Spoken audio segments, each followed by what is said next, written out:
Will come to order. Thank you all for being here. We have an important subject to discuss this afternoon. Senator Bitter, thanks. Thanks for being here. I'm going to make some opening comments. Senator Bitter will as well. And then we'll hear from the first panel, which is General Bolden, and then we will invite up our second panel.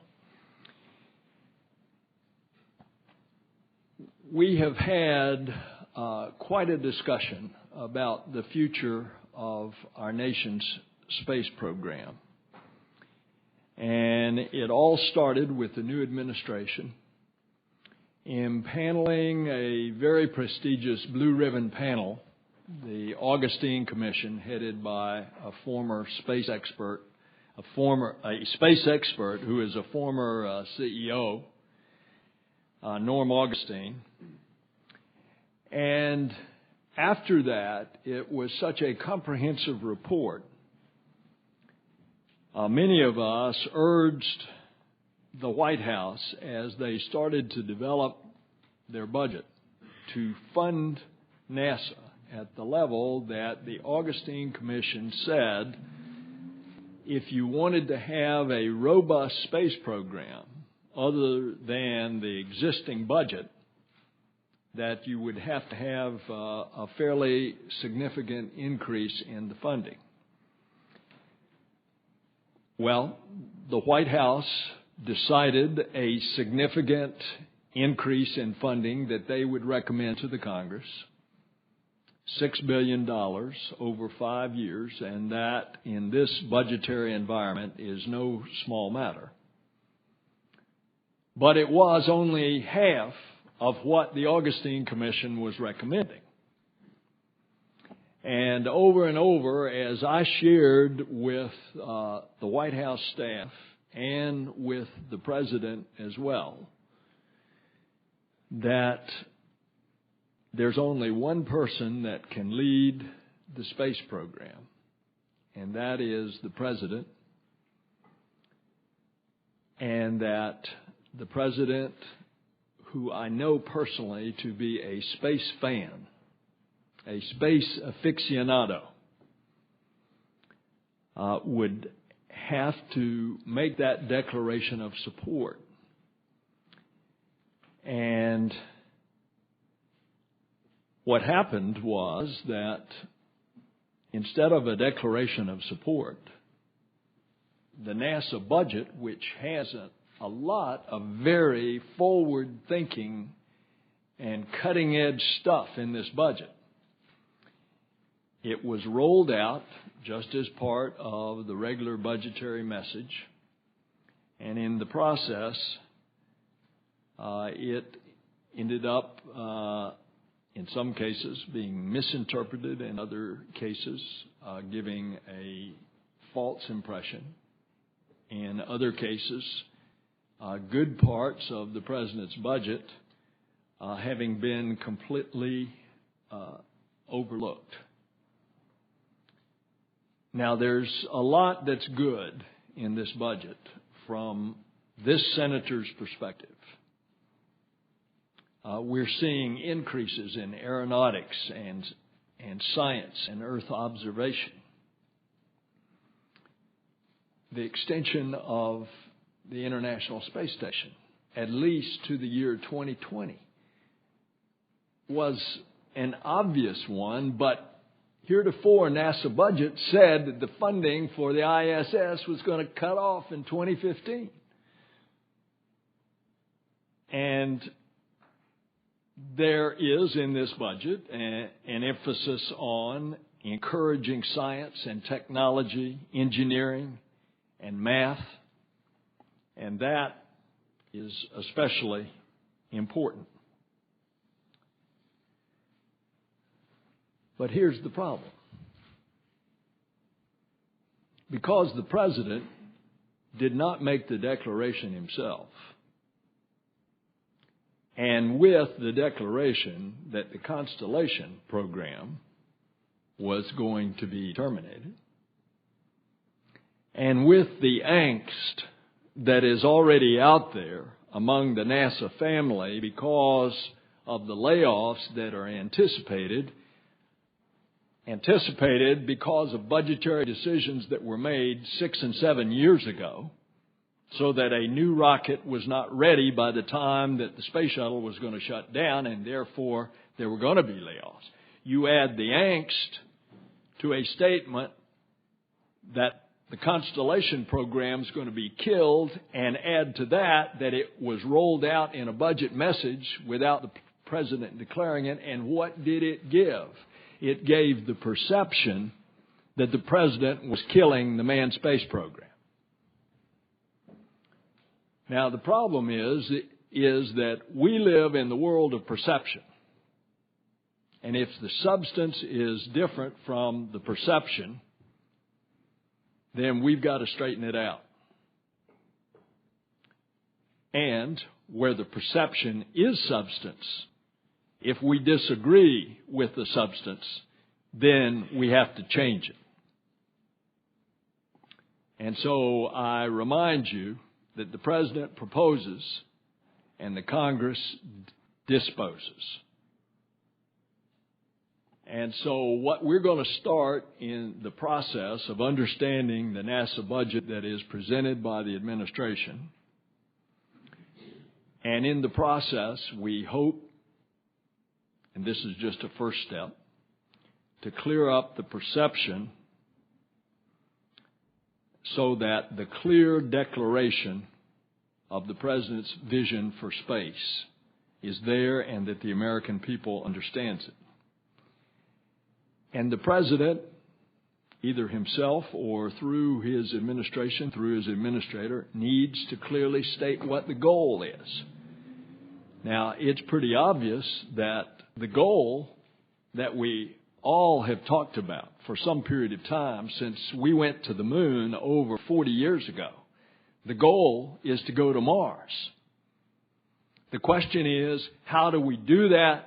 How do we develop the architecture, the technology, the way stations, the benchmarks? How do we do that? And so we should develop the technology in pursuit of that goal, not the other way around. That you develop technology and then you set a goal. As the saying goes, no wind is a good wind unless you know where the harbor is. Or, as that great American philosopher stated, Yogi Berra, you've got to be very careful if you don't know where you're going because you might not get there. The hope is that we could provide more efficient access to low Earth orbit while freeing NASA to explore the heavens, the moon, the asteroids, Mars.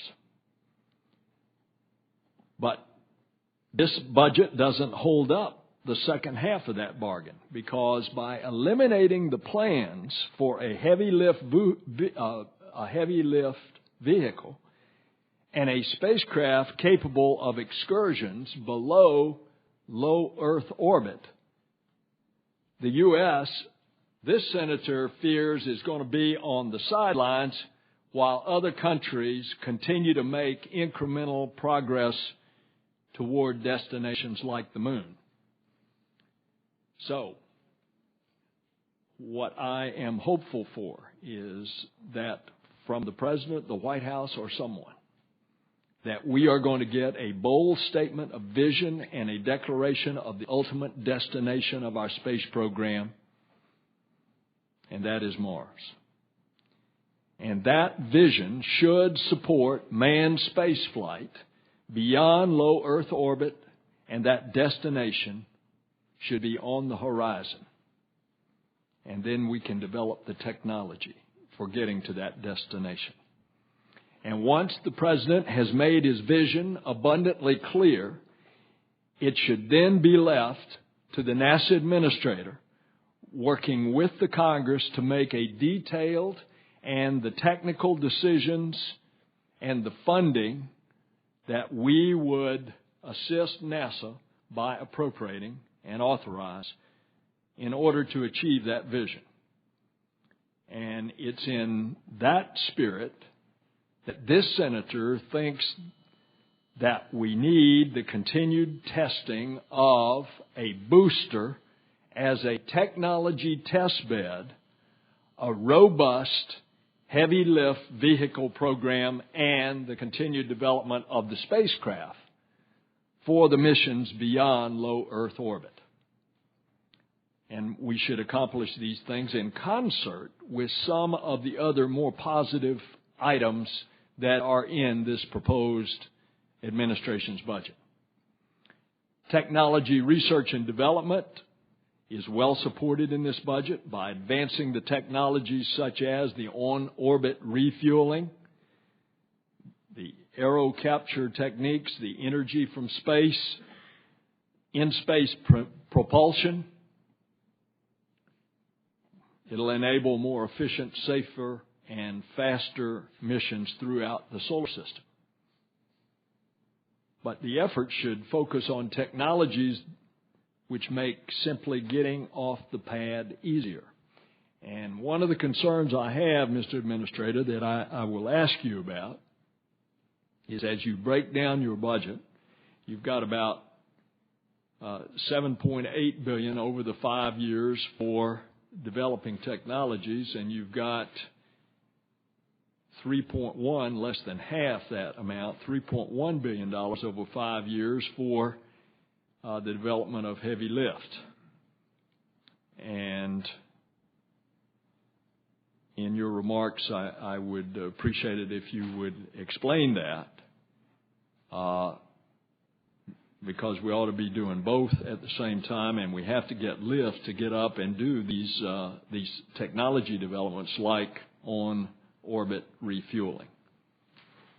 If you recall the giant Saturn V rocket that carried the folks to the moon, it was powered by those massive F1 engines capable of producing over 1.5 million pounds of thrust.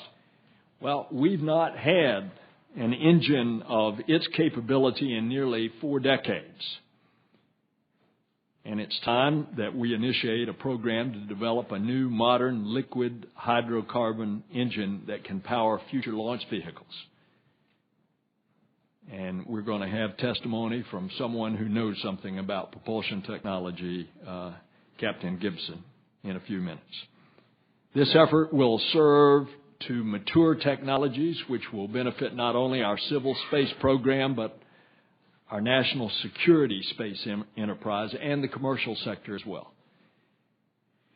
Now, on the commercial sector, I clearly support the vision of eventually passing to them the responsibility of going to and from LEO. But until that time, there are a bunch of us that have 3 concerns. First, we need to ensure that we're not putting all of the eggs in one basket. And we can avoid this by ensuring that we have multiple competitors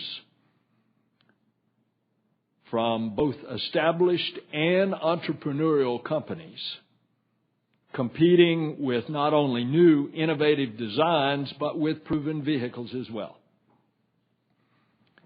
And so that competition will ensure that as it moves forward, some of the inevitable problems arise, that we will have some solid winners. And my second concern is that the shift to commercial spaceflight cannot come at the expense of astronaut safety. I bring to this committee today the shared concerns of Senator Mikulski and Senator Shelby, our 2 counterparts on the Appropriations Subcommittee, particularly with regard to safety. And the 3 of us have talked about this. And so as these companies compete, they should expect to be held to the standards equal to those of existing government programs for human safety.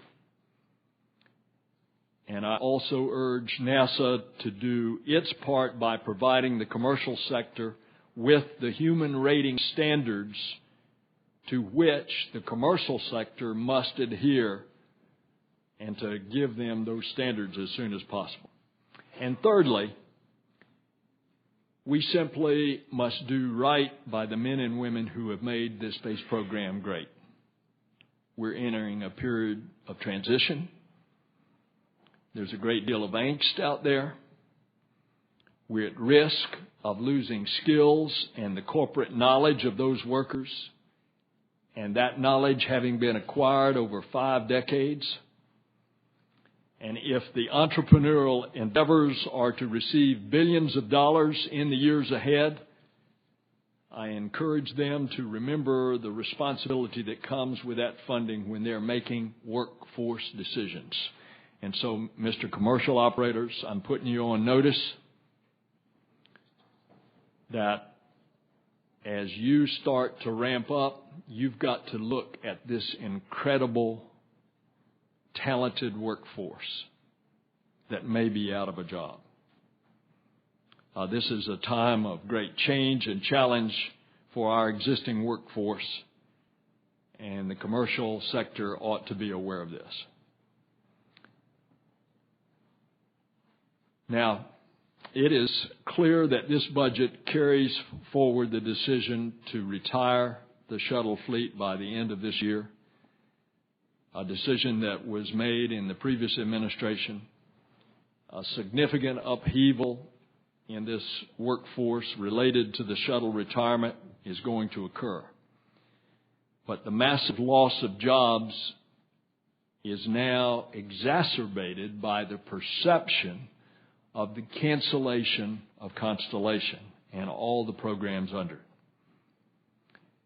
And so by continuing with certain R&D elements such as testing of a test vehicle, of R&D for heavy lift, and the development of vehicles for deep space travel, we can put the workforce to greater use during this time of transition. And so today's hearing is going to allow us to start a critical examination of this budget request and to formulating an appropriate congressional response. Again, I can tell you that I have never seen the appropriators and the authorizers unified as we are. And with that, let me stop and let me turn to my ranking member, Senator Bitter. Thank you very much, Mr. Chairman, and thanks to all our witnesses, starting with Administrator Bolden. I'm just sorry, quite frankly, in terms of this hearing, that we're not going to hear from who I suspect are the true lead architects of this very radical budget proposal, including the Deputy Administrator, Garver. And I'd ask, Mr. Chairman, that we continue this discussion and specifically hear from her and or others who claim true original authorship of this so we can question them directly. And let me say as a side note, there's been wide speculation that at some point in this administration, the Deputy Administrator would be up for Administrator's leadership position. And I can tell you, based on this budget, I will be a strong and fierce and active opponent of that, should that be proposed. You can tell I'm a little bit concerned about this budget, so let me explain why by focusing on 5 points. First, I absolutely believe that this budget and the vision it represents would end our human spaceflight program as we know it and would surrender, at least for our lifetime, perhaps forever, our world leadership in the area. And in so doing, I believe we would lose all of the enormous benefits of the technological advances that go along with all of that. Secondly, I believe it does this because it cancels all major existing human spaceflight programs, not only ending shuttle, but completely canceling its replacement, the Constellation program, and replaces all that with little more than a hope and a prayer that commercial providers will eventually pick up the slack. I don't think there's any realistic hope that that can be done on a reasonable timeline. I'd also point out that this radical vision, this radical departure from all previous NASA plans under any administration bears no relation to anything laid out clearly in the Augustine Commission report. So I'm not really sure why we went through that whole exercise. Third, I believe this budget, as the chairman very correctly noted, is a budget without a mission. You know, our greatest accomplishments in human spaceflight were gained because President Kennedy said, we will land a man on the moon and return him safely to Earth by the end of this decade. President Kennedy didn't say, we're going to spend several $billion and do some really neat R&D. He said, we're going to land a man on the moon, we're going to return him safely to Earth within this decade. It's a big difference. And the mission this budget lays out is more like my second statement, which is no mission at all. You don't accomplish great things without a clearly defined mission, and this budget has no clearly defined mission.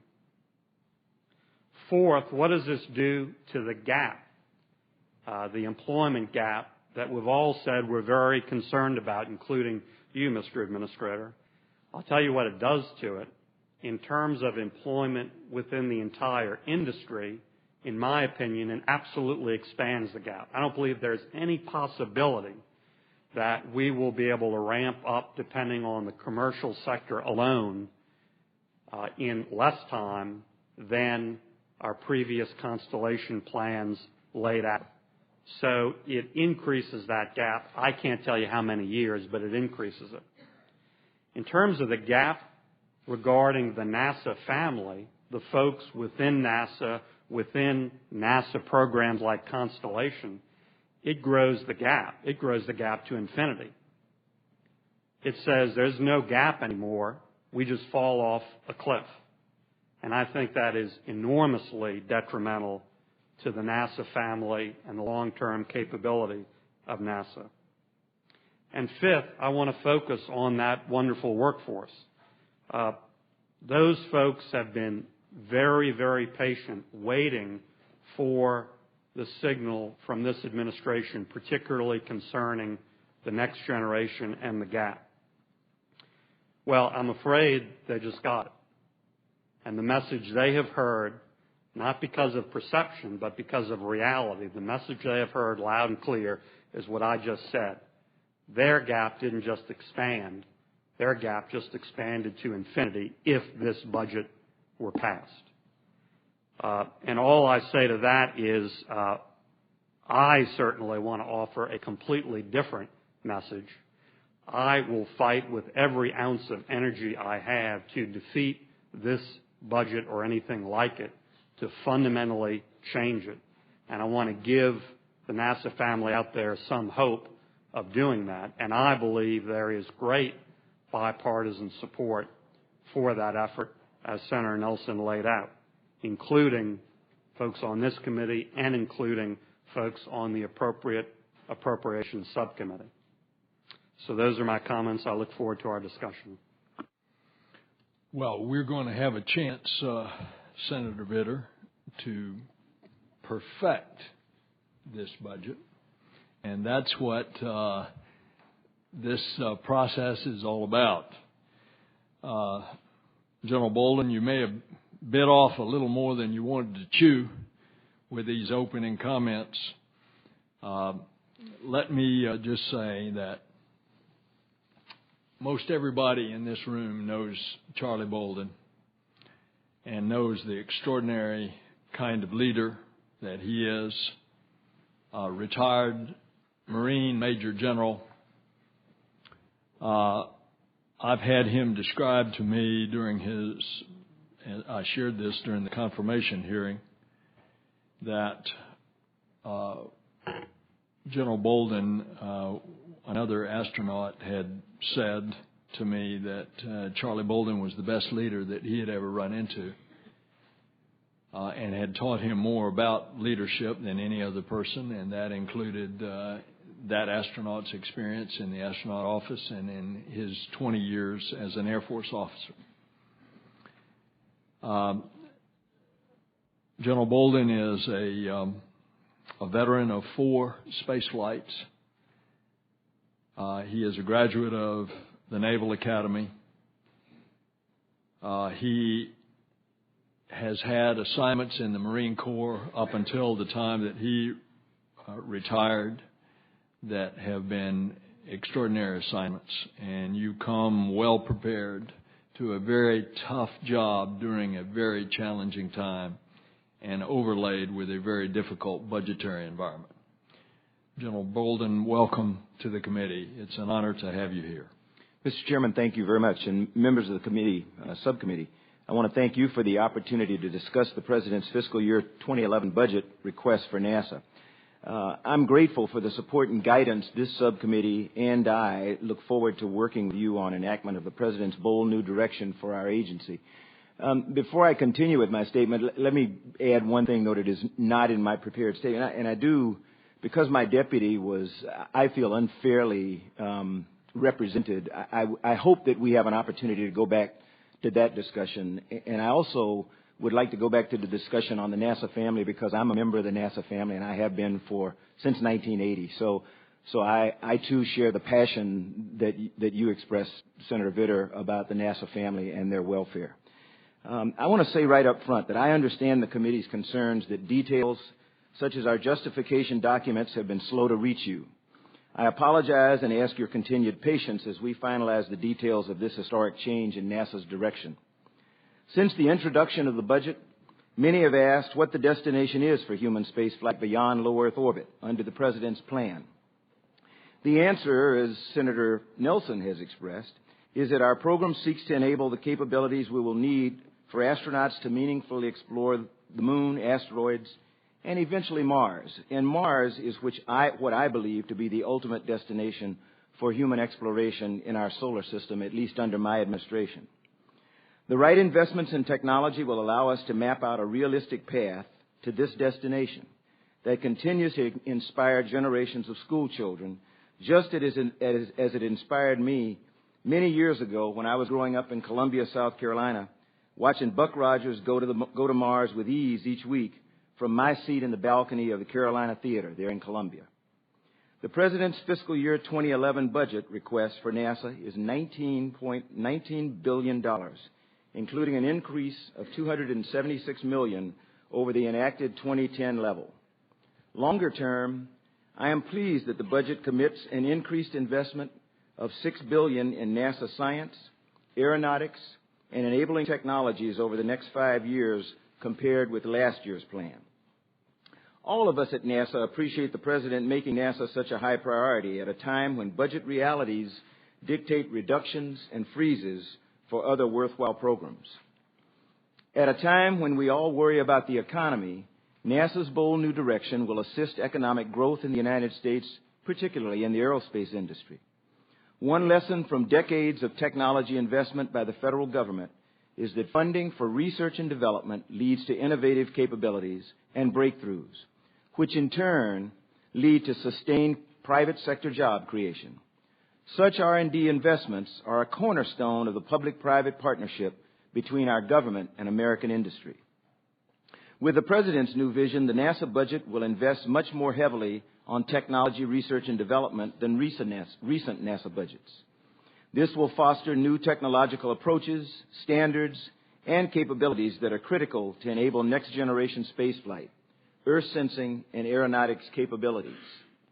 These investments will produce additional opportunities for U.S. industry to spur new businesses, such as recently announced partnership between NASA and General Motors to build an advanced dexterous humanoid robot, commonly called R2.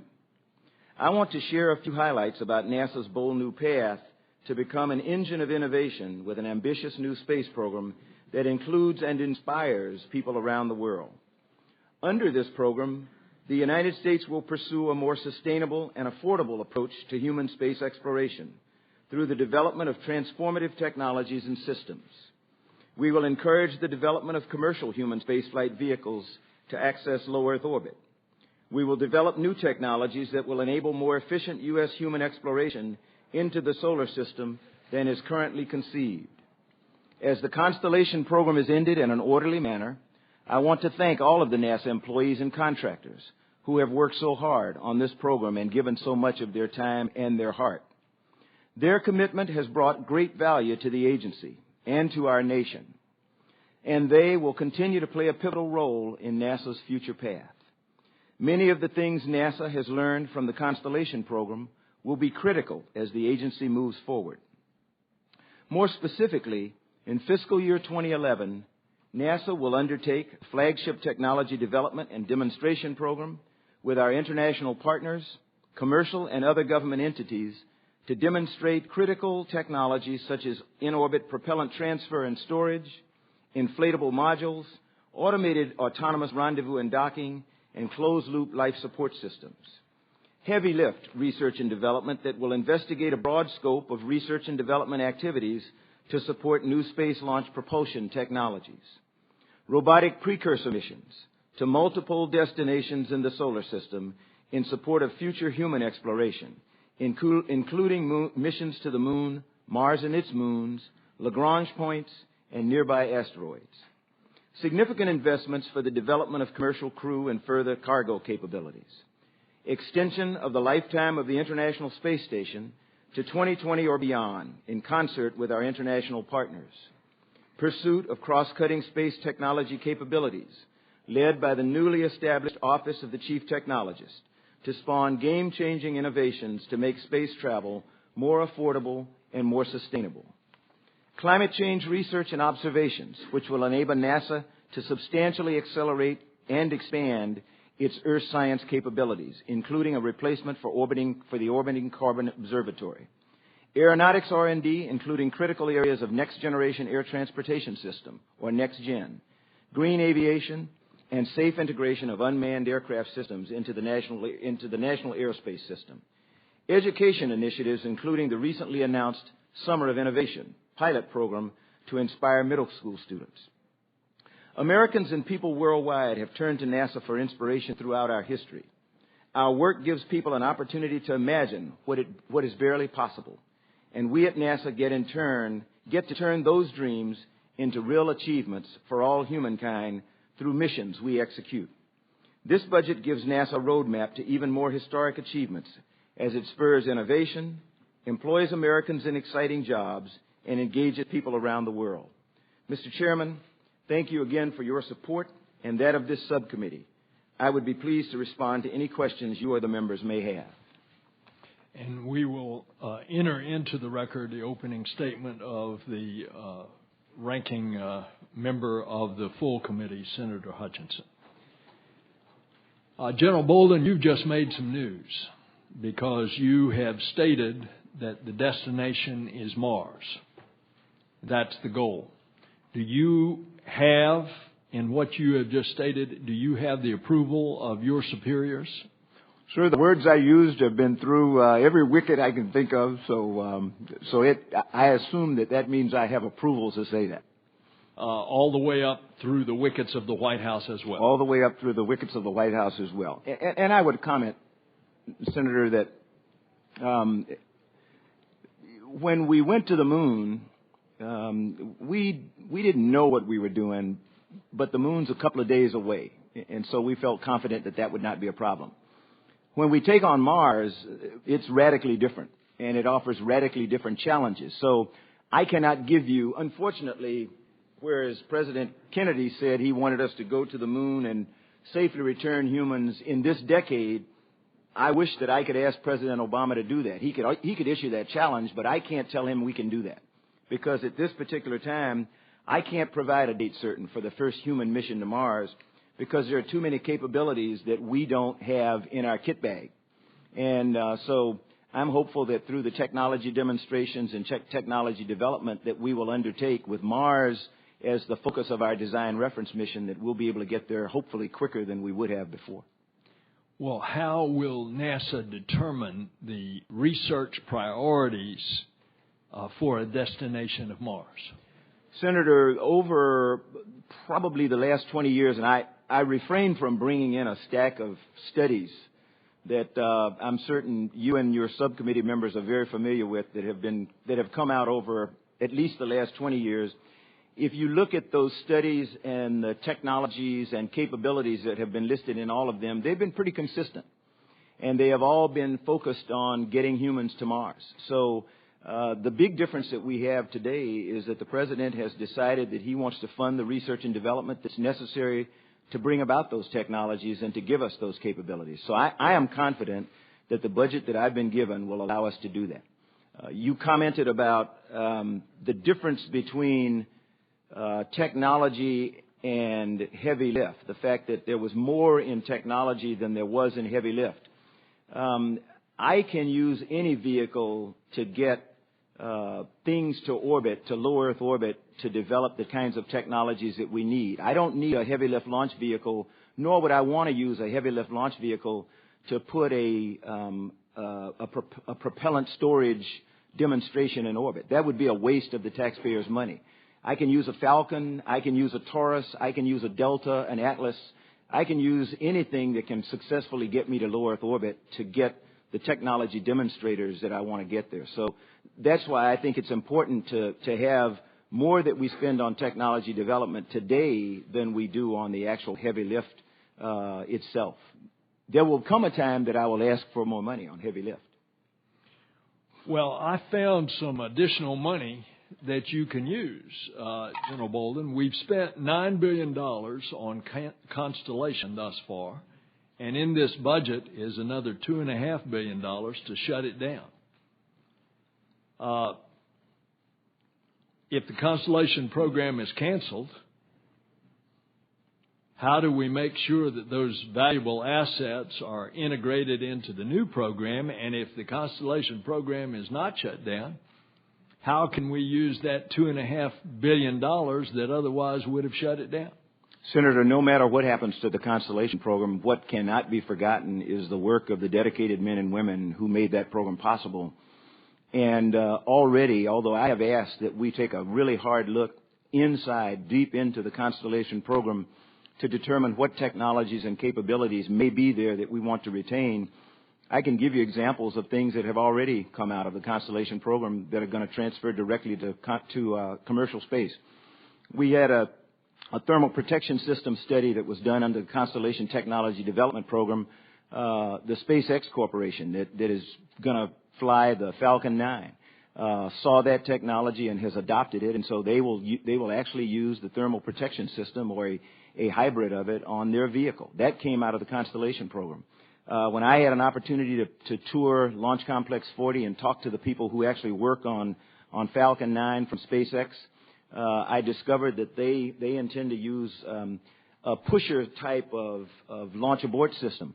I asked them if they had any information or had an opportunity to discuss MLAS, the Max Launch Abort System that our folks at NASA had developed and successfully tested out of Langley at the Wallops Flight Center.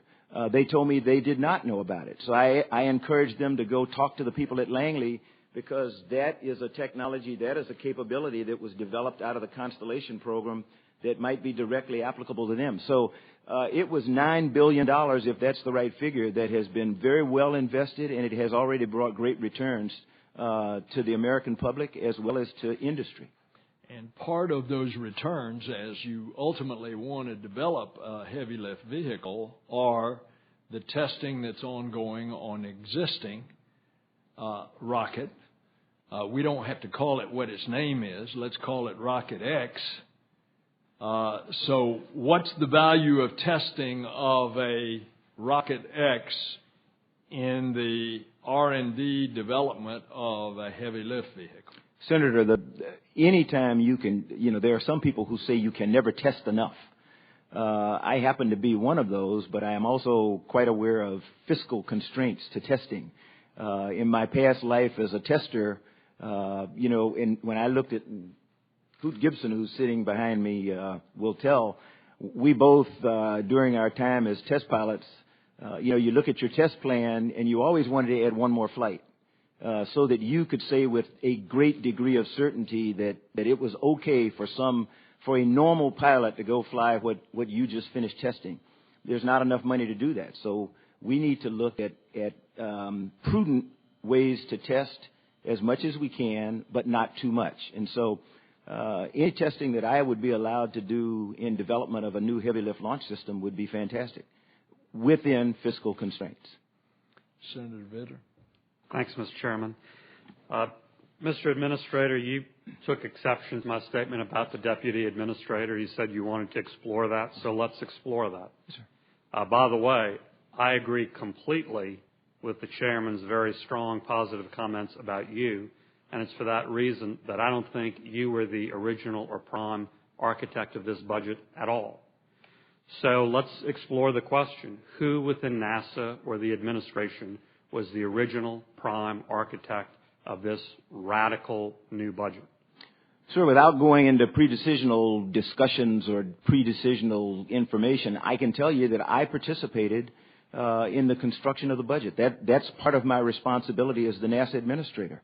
So I have to take, if you want to look at somebody to blame, if that's what you want to call it, as the NASA administrator, I represent the inputs that we made to the budget. But Mr. Administrator, you're confirming everything I just said. Let me ask the question again. Who is the prime original author of this radical budget vision? Mr. Senator, I was a contributor to this radical budget, as Mr. Administrator, you took umbrage. Oh, so my comment comment about Deputy Administrator Garver. Yes, sir. Are you prepared to completely refute what I think is the fact there? And I'm not refuting anything, Senator. I just wanted to say that I didn't think you were. I think Mrs. Garver was misrepresented in leaving the impression that she is an enemy of human space flight or she is an enemy of NASA or anything of that nature. I have found her to be a very competent, capable deputy. We come from different backgrounds. I think when I met with you earlier, I described two radical groups. One group being those who are radically in favor of Constellation, those who are radically in favor of commercial spaceflight. And if you ask anybody out of either of those two groups, they will tell you, don't listen to those guys over there because they're stupid. You can't go that way. I'm trying to get somewhere in the middle. And, we both come from different backgrounds, and I appreciate that. I tell people in my meetings every day, I don't ever want to walk away from a meeting when I have a unanimous opinion about a decision we've made, because it means either everybody's been intimidated by something I said or they've given up that they can reason with me and they've sided with me for some unknown reason. I always want there to be difference of opinion among my leaders because it means that we're at least keeping an open mind and we're looking for the optimal solution for the nation. And Lori is tremendous in providing me insights that I don't have about commercial space. Okay, so just to be clear, are you refuting or not my conclusion that she was a prime leading architect of this?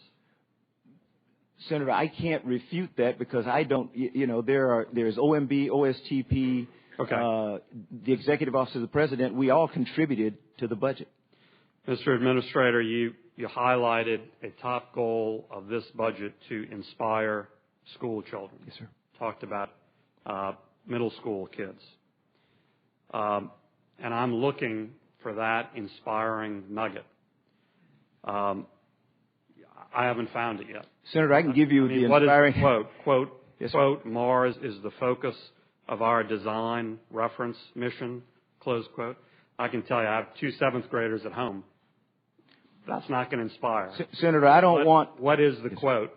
Senator, I don't want a 7th grader to think about Mars. I want a 7th grader to get excited when in his or her classroom they have an opportunity to talk personally with astronauts on the International Space Station, as we frequently have them do almost every month. When the President communicated with Expedition 22 increment astronauts and the STS-130 crew last week, and was surrounded by school students who had an opportunity to communicate with them, they were inspired. I can trust me. I could look at their eyes. The president is inspired when he has an opportunity to do that. We are going to inspire children by having an opportunity for them to interface and interact with astronauts on the International Space Station now, thanks to this budget, until 2020. We would not have been able to do that before. And it doesn't make any difference how an astronaut gets to orbit. There are two things. There's access and there's exploration. I need a heavy lift launch vehicle so I can go do exploration. I want redundant, reliable access to space. I don't think there's any difference of opinion in this room in that regard. Whether I get to space on an Ares or an Atlas or a Delta or a Falcon or a Taurus, that's immaterial. What is important is that we have an American-made capability to get astronauts to low Earth orbit so that they can do developmental work on the International Space Station that one of these days is going to make it possible for us to go to Mars, because we'll understand a little bit more about bone loss, we'll understand a little bit more about muscle mass loss, we'll understand a little bit more about what disturbs the neurovestibular system. That's what I need. And it doesn't matter.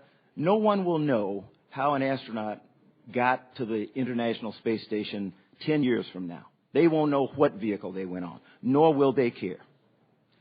Well, Mr. Administrator, I think we just have a disagreement here. You said you don't want seventh graders to think about Mars. I absolutely want seventh graders to think about Mars, because that is the sort of thing that will inspire them. And, the shuttle, the International Space Station, those are great things, and those people and those astronauts are heroes.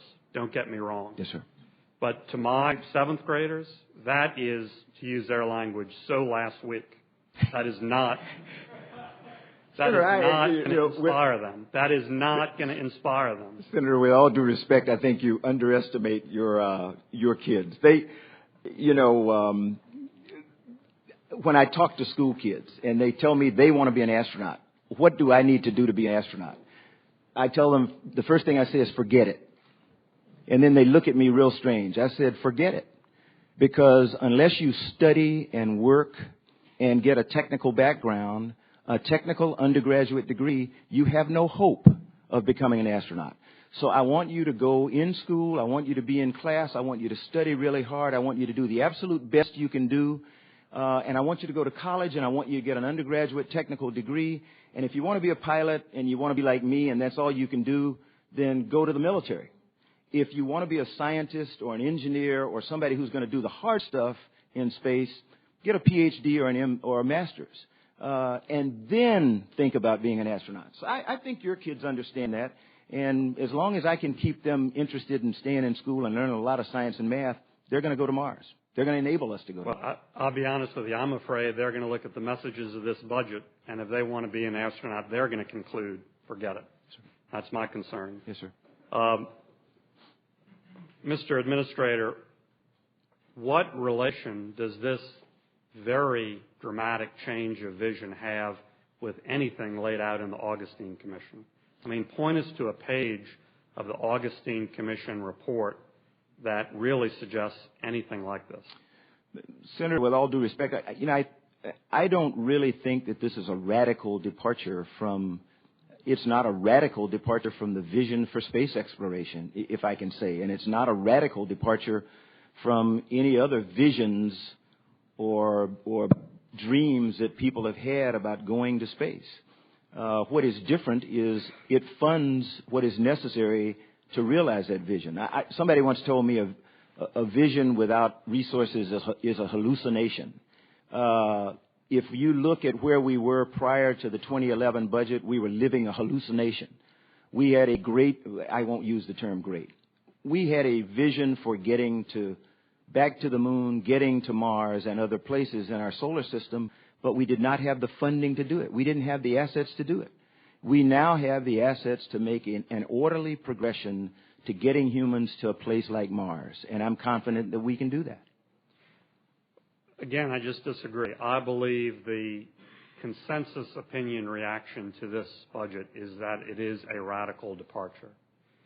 And if vision without resources is a hallucination, resources without vision is a waste of time and money. And that's what I think this budget represents. Mr. Administrator, final question. You said you're a member of the NASA family, and you are, and I absolutely know that you want all the best for those folks and feel for them and are supportive of them.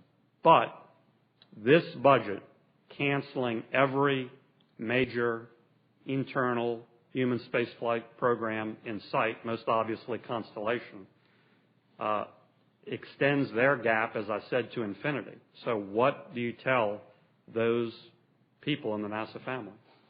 Senator, as I've told them in the last 2 weeks or so since the budget came out, I tell them I don't know how they feel.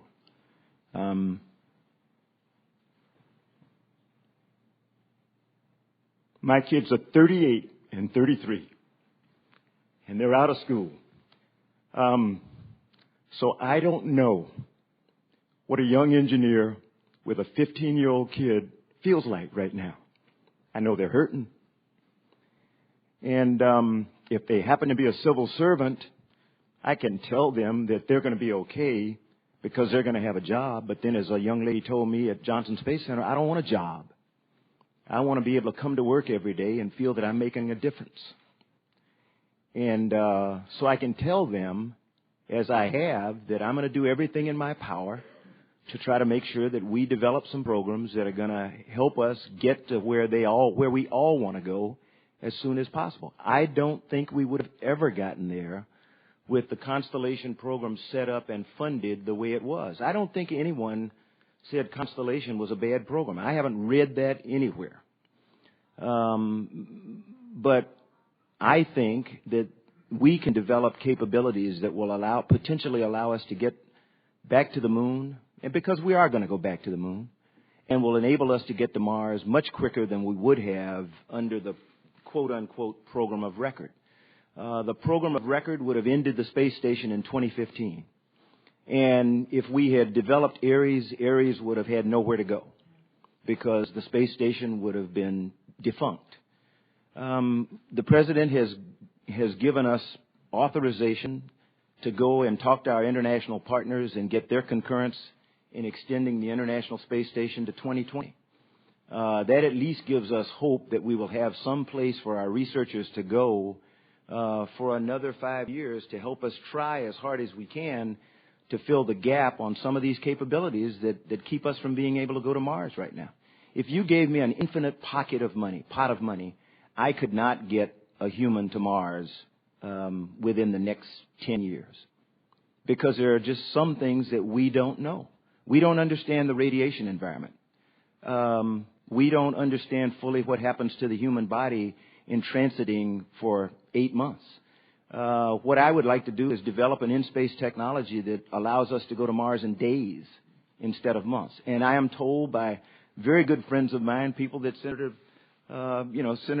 Nelson has had an opportunity to live with for a while, who think that we can go to Mars in days, at least half the time that it would take us right now. But we've got to invest in that technology, and we're oh so close, but we're just not there yet. So there are things that we have to do, and there are technologies that we have to develop if we want to be able to realize any of these dreams. And that's not a radical departure from anything. It's just a departure from the way that we were trying to get there, and the way we were trying to get there, I'm just not confident was gonna get us there anytime soon, if ever, in today's fiscal environment.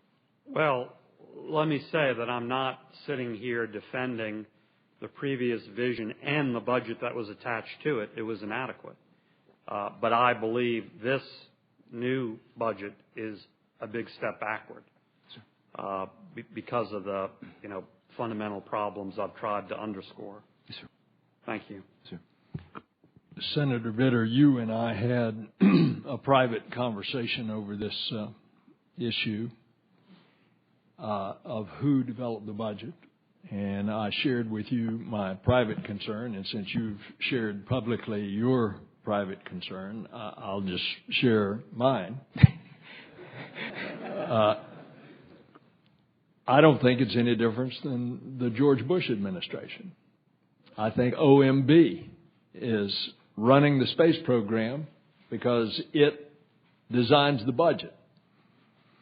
And this is where I think that the President has to step out and take control and exert and offer the leadership on the goal that has now been articulated by the administrator of NASA, of which he had White House approval to say today, which is Mars.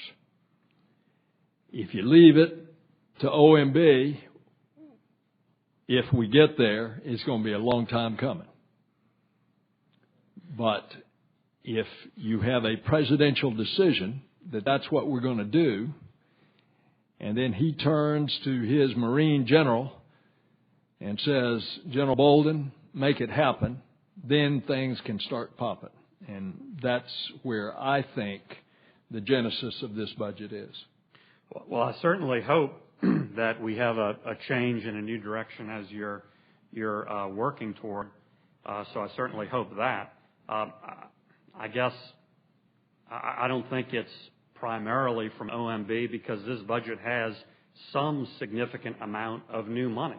So if the goal is just to stay status quo in money or cut money, they could have done that a lot more dramatically. There is some significant new money here, but it's accompanied by a dramatic, radical, in my opinion, change of vision and approach, which I don't think suggests OMB simply counting beans. But that's my honest reaction. But I certainly hope we get the change and the new direction you're describing. And that's in the context of they were making these decisions with the backdrop of the Augustine Commission. So since there is new money here, that gives us the opportunity to perfect this budget. Senator Lemieux. Thank you, Mr. Chairman. General, thank you for being here today, and thank you for your service to our country. I want to join my colleagues in my disappointment about this budget. And I can tell from listening to you that this is difficult for you, especially as it affects the NASA family. And as my colleague, Senator Nelson, knows better than anyone, what impact this is going to have on our home state of Florida. And I want to go back to something that the President of the United States said when he was seeking the office of the presidency. He was in Florida as candidate Obama, and he said that in the space program, America will need to lead the world to long-term exploration of the moon and Mars. And even though you've, I think, done your best to try to give us some assurances that we eventually will go to Mars someday, as my colleagues have said, I have great concern about not having a goal and canceling these programs that ultimately seem like they would give us the steps along the path to get there. And what I'm concerned about is that without a goal and with sort of directionless spending, that next year the situation will be even worse. So a lot has already been said about the frustration of the members of this committee, and we certainly are going to look more at this budget, and we're going to look more at our priorities. It is not as if this administration doesn't know how to spend money. The last 2 years, these budgets have been, the deficit that they have created combined is worse than the deficit of the past 8 years combined. This year, for 2011, the administration is proposing a $3.8 trillion budget. We're going to have $2.2 trillion in revenues. So it's not a question of money. It's a question of priorities. And if we are going to still be the world's leader in space exploration and not abdicate that role to others who would certainly like to fulfill that mandate, we have to have a goal. As Senators Nelson and Senators Vitter said, we have to have a target. We have to have a plan. And I have great concern about saying we will get there someday and not knowing when that's going to be. But let me ask you some specific questions about the cancellation of the Constellation program. Whose idea was it or who made that recommendation to cancel Constellation? Senator, the decision and the discussion that went on is pre-decisional, and I think, as you know, I am not at liberty to discuss pre-decisional information. So was there a consensus then of all those on the committee that this was the right thing to do? I'm not clear as to which committee. Well, you're in this decision-making process. Was it unanimous that Constellation be canceled? Senator, as I said before, I am one component of the discussion that goes into any presidential decision, and that information or that pre-decisional discussion that I have with the president, I'm not at liberty to share with anyone. I don't know what the input was from others that I may never have talked to.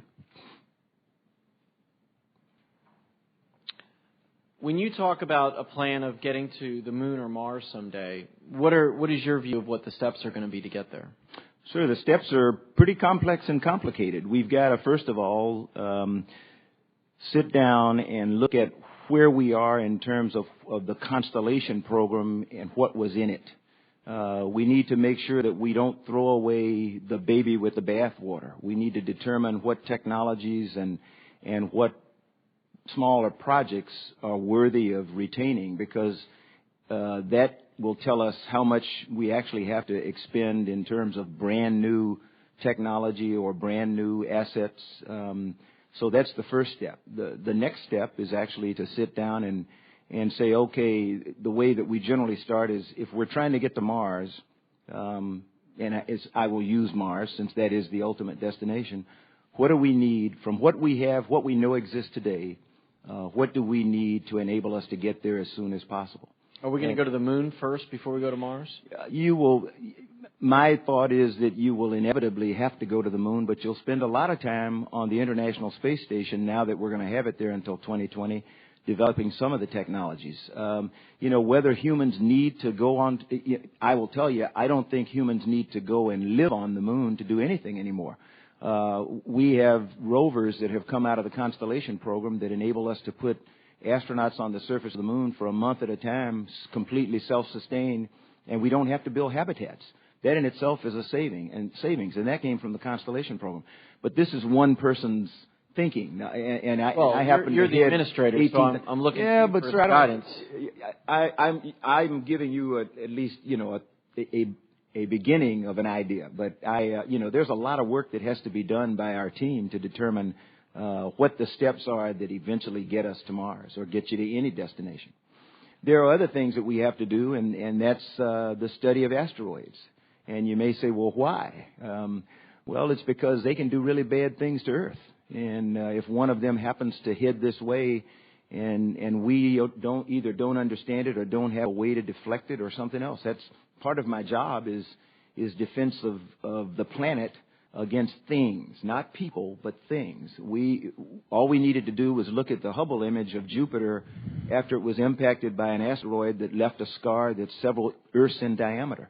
That's a very serious potential impact to Earth, or no pun intended, but a danger to all of us on the planet. So we need to study asteroids a little bit better. Some people say that that would be one of the earlier missions. One of the earlier human missions would be to put an astronaut on an asteroid. How we get there, I don't know yet, because these are things that when I was in the astronaut office and before coming back to NASA, people weren't talking about. So these are new challenges. Do you think you might have a plan, Administrator, for where we're going, when we're going to get there, and what the steps along the way will be? Senator, I can tell you that over the coming months, and not years, we'll develop a plan, and we will do that in conjunction with the Congress, with members of this committee and others to whom we're responsible, and we'll develop a plan over the coming months. But 2 weeks after the budget rollout, I'm not capable of giving you a complete plan on something as important as how we get deeper into the solar system. Well, I think the concern that we all have is that plans and money go together. Yes, sir. So when we're talking about $6 billion or whatever sum it's going to be, the funding without a plan gives me concern. Yes, sir. And we need the funding needs to drive the plan and vice versa. Senator, if I can let me use Constellation as an example and tell you where I was when I came into this office. Constellation at the time that I came into this office was a lunar-centric program. And it was because, I think, there was not sufficient funding for NASA to go off and plan a way to go to Mars, so we kind of drifted toward the moon again. Constellation, when I came into this office, while landers and those types of things were an important part of the program, they weren't funded, so there was nothing there. There was thought about how we were going to do it, but it wasn't there because we didn't have the assets to do it. So we were planning to send humans back to the lunar surface, and when I came in, we were talking about habitats, and they're like, I'm not sure we need, as I mentioned earlier, I'm not sure you need habitats on the lunar surface. I do know that you don't have to send humans to Mars to make it habitable, or at least to begin to make it habitable for humans. We now have robots that can go do that. I would never send a human to do something in space that I had become confident a robot could go do. I served on the National Academy board to study saving Hubble back in 2004 when one of my predecessors canceled the last servicing mission to the Hubble Space Telescope. And one of the witnesses who's going to come in the next panel behind me can probably share the same story. When we began our meeting, we all determined that the risk was too great to send humans, and we wanted to send a robotic mission to service Hubble. We talked to every expert we could find in this country and in some other countries, and we were told, we'd love to help you, but the technology's just not there yet. And we finally convinced ourselves that the right thing to do was a human servicing mission, which we did incredibly well at the end of last year with STS-125. If we were to ask a panel today if they could do a robotic servicing mission to Hubble, they would tell you, yes, we can. I can take you to the Johnson Space Center today and introduce you to R2. That's a dexterous robot that, can do things with its fingers that I can do with mine. That in our work with General Motors can now take a waterproof panel and put it on an automobile door and seal that panel in place using the same motions that we saw astronauts on 125 do, putting the thermal shields on the outside of the telescope. We couldn't do that in 2004 when that panel met and made the determination that it was worth risking humans. We're not there anymore. Technology develops out of need. As all of you have said, we do have to know where we're going. We want to go to Mars. We can't get there right now because we don't have the technology to do it. We're sort of in the same conundrum that I and my panel members were with Hubble. I'm respectfully, though, when President Kennedy challenged us to go to the moon, we didn't have the technology in that year to go to the moon. When we decided that we needed to build an atomic bomb, we didn't have the technology when we made that decision, but we pushed forward because we had a goal. And if we don't have a goal to go there by a specific time, it seems to me that the drive, both funding and purposefully, will be lacking. So I think that's the concern that the folks have here on this committee and others. And let me ask you one more question, if I may, Mr. Chairman, you talked about getting to the space station. How are we going to get there? Sir, we're going to get there for the next 3 years on Soyuz, the same way we did after the Columbia accident. That was the only way we had to get to the space station following the unfortunate loss of Columbia and 7 crew members. We used Soyuz. We used our partners, the Russians. They have been reliable partners with us now for a number of years. We understand their system. We send astronauts there to train who are able to fly their system. When we are going to make commercial... This is the Russian system, This right? is the Russian system. And that we are stuck where we are because we don't have an alternative American-made system.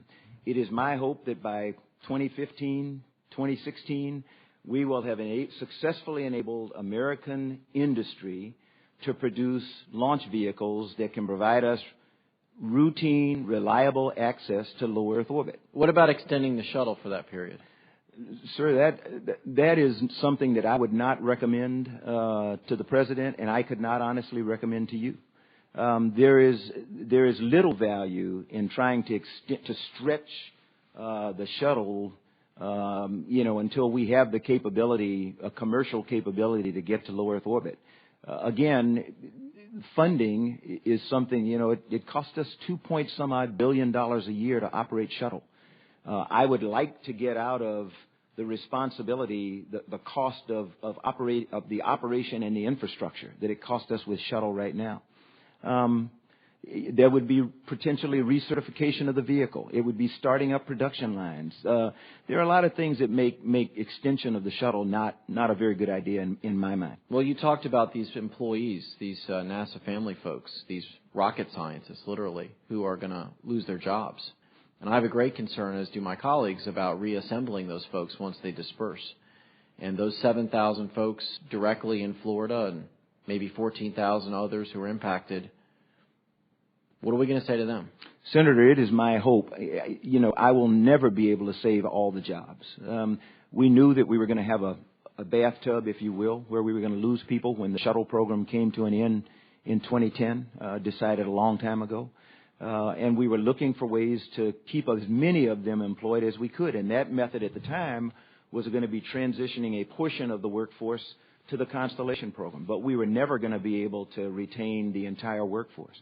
I'm hopeful that we'll be able to transfer some of them to the commercial sector. Senator Nelson mentioned, and I have talked to the people in the commercial sector, and I've told them I'm going to hold their feet to the fire. They have provided certain numbers for employment that they say commercial space will bring a minimum of this, a maximum of that. I can't make that happen, and they must. And I will hold them responsible for that. So when they promise jobs, they ought to be there. I would say a question that you could ask as a member of the Florida delegation is, okay, tell me how many people are working right now from the state of Florida. That's the question I asked. And when they told me none, I said that's unsatisfactory. And I got a note, the next week that said, okay, we now have some Florida technical people working here, and we intend to convert it to 100% Florida by the time we're well into this program. I think those are the kinds of things that are important. Moving workers from one state to another does not help your state, and that's what I'm trying to do to help our workforce, is to make sure that someone speaks for them when we talk to the commercial entities. Now, again, I can't make them do anything. The president didn't empower me to order a commercial company to hire people from anywhere. But I can sure encourage them to do all that they can to take advantage of the workforce that I have, take advantage of the infrastructure that we have at the Kennedy Space Center and at Cape Canaveral Air Force Station, and that's what I'm dedicated to do over the coming years. Well, General, I appreciate your testimony. Mr. Chairman, thank you for holding this hearing. We're going to move to the second panel. Do you have any further comments? I just want to say, Senator Lemieux, one of the things that we pride ourselves on this panel, and I think it's applicable of the similar panel in the House of Representatives, is that we run this space is a nonpartisan issue, and we always do this committee in a bipartisan way. And as we analyze all of these things that are going on, as you can hear by the comments of the three of us, there have been sharp differences that we have with the administration's budget. But we've got to put it in the proper context also of the circumstance that this administration came into, in which NASA had been starved for the last half dozen years of money, and it didn't have a rocket ready to go when the space shuttle was being shut down. So that there was this hiatus of a number of years that we were not going to have an American vehicle. So we've aired our differences and our grievances with what has been proposed by the President. And I want this committee to be very active, along with our colleagues on the Appropriations Committee, as, to use a nice word, as we perfect this budget. Because there is a great deal at stake here.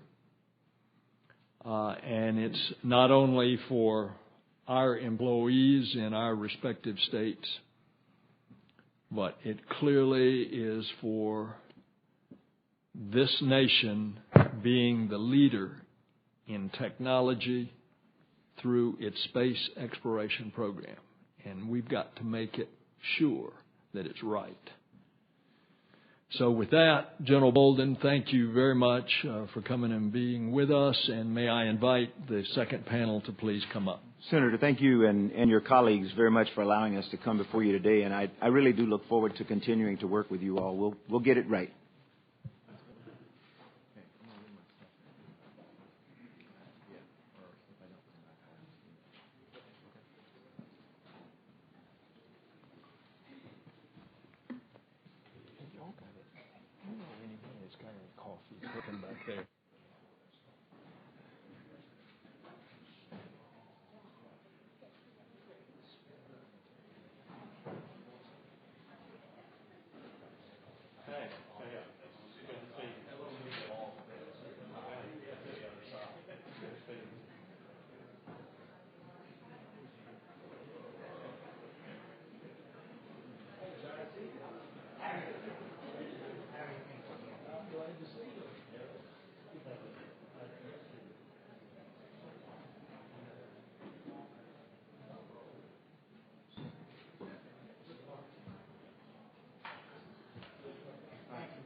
Good afternoon.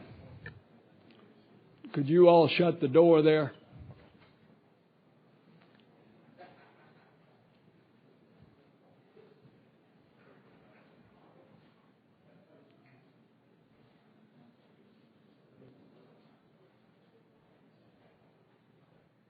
Can you all shut the door? Thank you.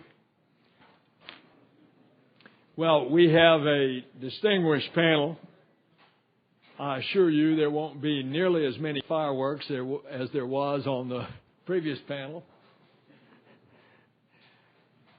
But each of you brings to the table exceptional depth of experience, each in your own way.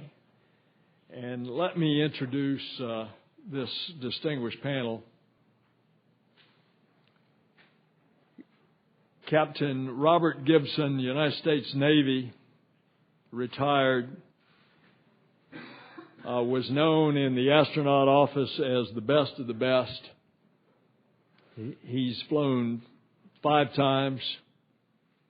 He came by way of flying off of a carrier over Vietnam, went to Top Gun. He graduated first in the class in Top Gun.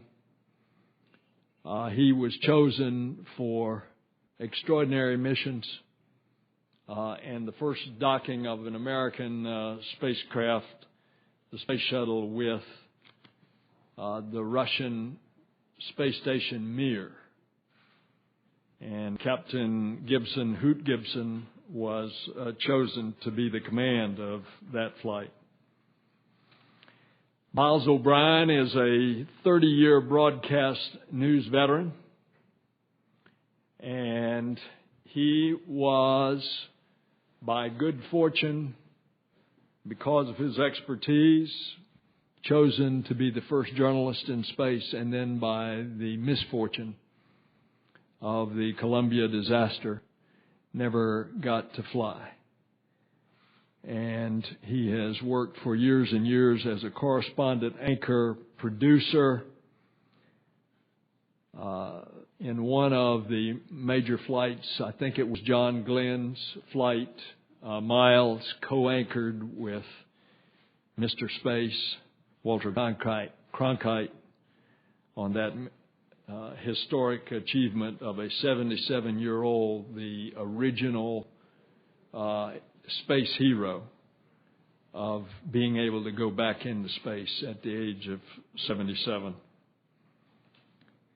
And maybe space does turn back time, because if you see John Glenn now, who is closing in on 88 years of age, he looks as good as many people in their 60s.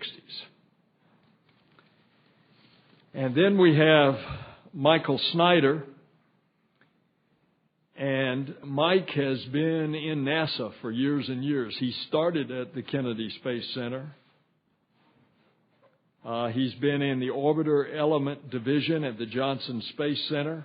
He's been an engineer in all kinds of subsystems and orbiter propulsion and power systems.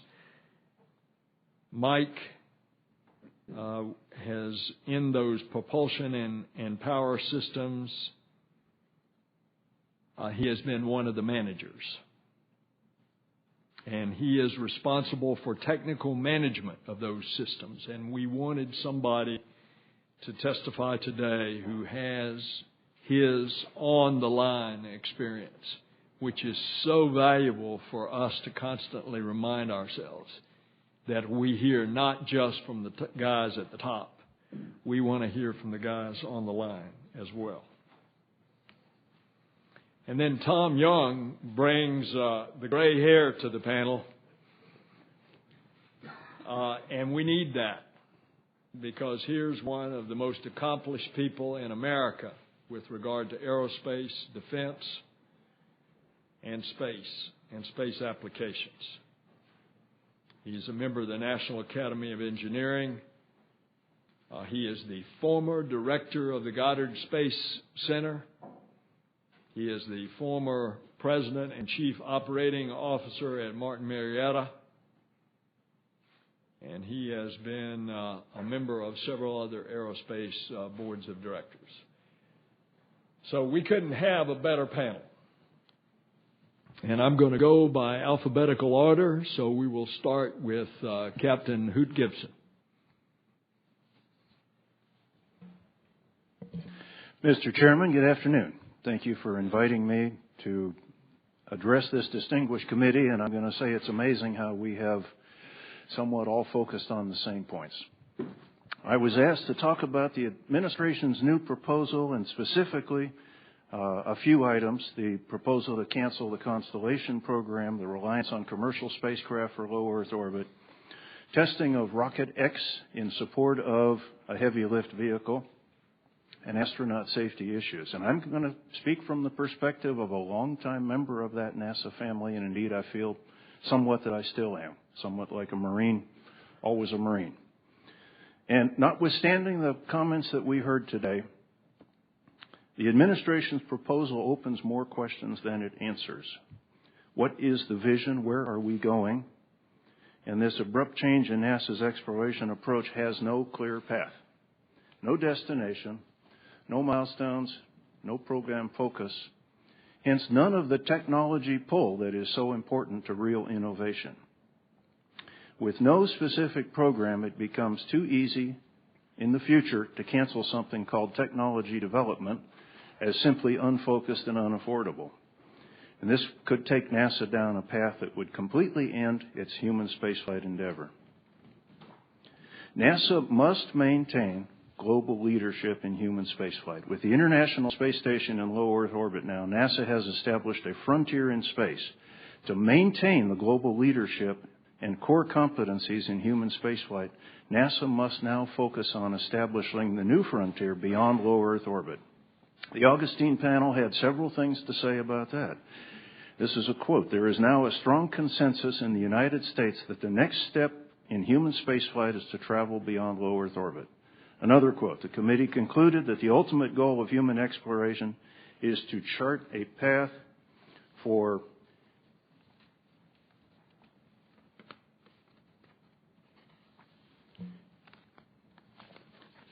human expansion into the solar system.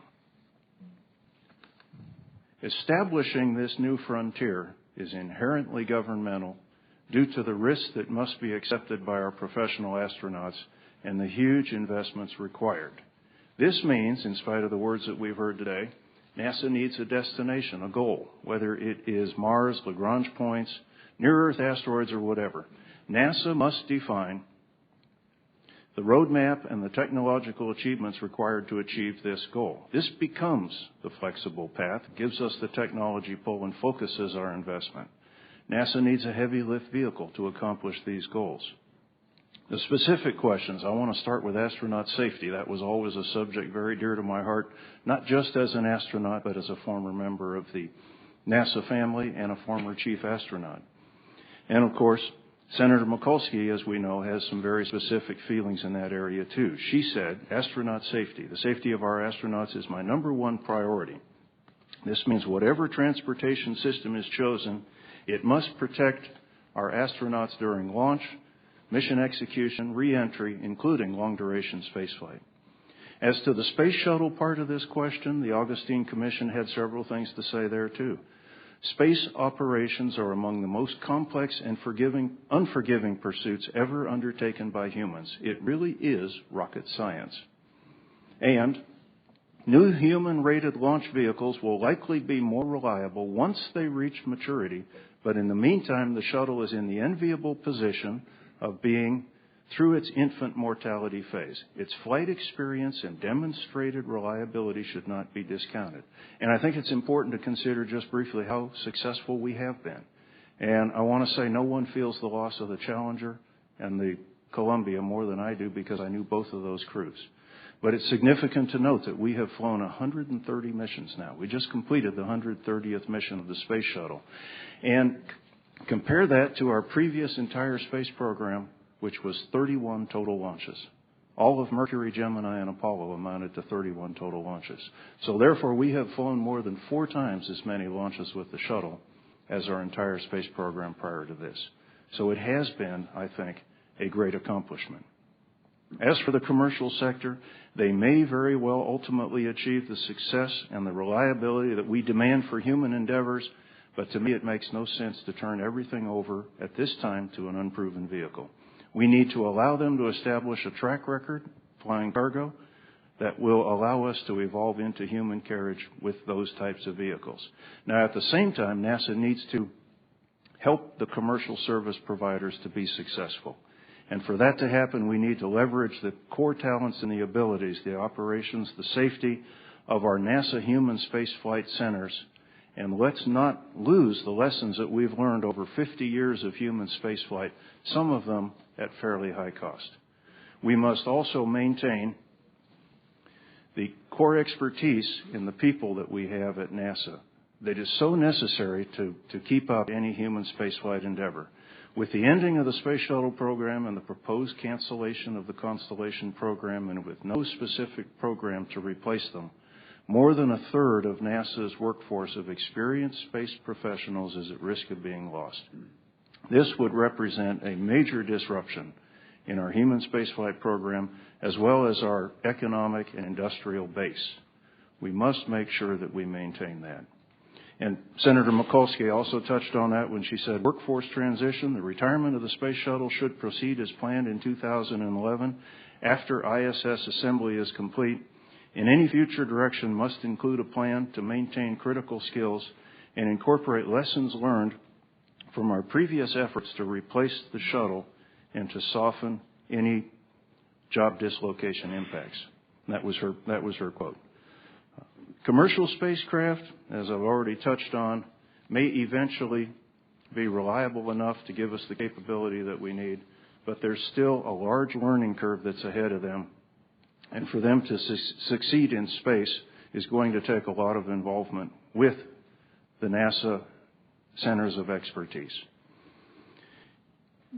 There is a quote that the Augustine Committee had to say as well about that, and it is, if we craft the space architecture to provide opportunities to this industry, there is the potential, not without risk, that the cost to the government would be reduced. And it's this very risk inherent in this approach that demands that NASA remain vitally involved. We also need a backup to the Russian Soyuz for transporting our astronauts to the ISS. The present cost of $51 million per crew member will change when we no longer have our own access to space. The head of the Russian Space Agency, Anatoly Perminov, has already stated, and this is a quote, We have an agreement until 2012 that Russia will be responsible for this, and this is referring to transporting astronauts of other nations to the International Space Station. And then he goes on to say, but after that, excuse me, but the prices should be absolutely different then. And his statement, absolutely different then, is somewhat frightening to me. The Russians are new to capitalism, but they know how it works, and when you have a monopoly, you charge monopoly prices. We have an opportunity at this time to leverage a lot of the research and the development and the funding that went into the Constellation program to continue with development of Rocket X, a vehicle that would support heavy lift vehicle, by continuing to develop the 5-segment rocket booster, the J-2 engine, and the Orion spacecraft as the quickest and most inexpensive way to working our way to a heavy lift vehicle. In summary, I want to state that with the retirement of the space shuttle later this year, and if the administration's proposal is followed, the United States will no longer be a spacefaring nation. We will have placed the future of our space program in the hands of the Russians and the unproven commercial sector, and with no program on the drawing boards, we will have ceased exploration beyond low Earth orbit and will be many years away from any hope of regaining what we once had. And what we once had was an exciting and vibrant space program that was the envy of the world and literally lit up the eyes of thousands of school children around the world that I've spoken to over the last 30 years. Mr. Chairman, I'm hopeful that you and your colleagues can alter the course that we appear to be on. Thank you for allowing me to testify today. Thank you, Captain Gibson. Miles O'Brien. Mr. Chairman, Senator Vitter, thank you for allowing me to sit beside Hoot Gibson. He in the right seat beside me. That makes him my co-pilot. I often wondered what it was like for those poor Southwest captains when he would sit down in the right seat beside them and there was Hoot flying that 737. Here, it's yours, pal. I'm here to support you. Thank you. It's good to have a wingman. I'm a freelance journalist now, 18 years covering the space program, most of that with my former employer, a large cable news network, lowercase. I moved on. I'm now working on the web, as a lot of my compadres in journalism are right now, in partnership with SpaceflightNow.com. We have a weekly program called This Week in Space, and this will be the lead story this week. I also need to tell you I serve as the chairman of the Education and Public Outreach Committee for the NASA Advisory Council, and to be clear today, my views here are my own, not anything to do with my NAC business. Mr. Chairman, Washington in general, we have a problem. There is an uproar across the land about NASA's budget, its course change, and it says a lot about how the public is no longer in the loop with the space agency. You know, the headlines read, NASA cancels its moon mission. I would submit to you that most people reading those stories didn't know we were going to the moon. And guess what? We really weren't the way it was funded. The program was packaged as the vision for space exploration. It never got its promised funding, as we've discussed here. And the vision, frankly, was focused a little bit on the rearview mirror. Constellation was touted as Apollo on steroids, but it really turned out to be a bit of a 90-pound weakling, didn't it? It was uninspired in its attempt to bring back the magic of the 60s. NASA, it seems to me, was acting a little bit like one of those middle-aged guys who was the high school football hero and won the state championships and spends all his time talking about the glory days. But the country has grown up and moved on. And I think it's time for NASA to get off the bar stool a little bit here and think about what's next. And that's what I see in this budget. I see a lot of optimism here. This is a grown-up approach to space exploration. It syncs the goals with national needs and the budgetary realities right now. I'd love it if we could do it all. It'd be great if we could go back to the moon. But does that lead us really anywhere farther out? The space agency is getting a bit of a slap in the face. They should be saying, thanks, I needed that, I suppose. But what we're hearing is not that. Now, change is never easy. But let's think about this for a minute. NASA is supposed to be all about change.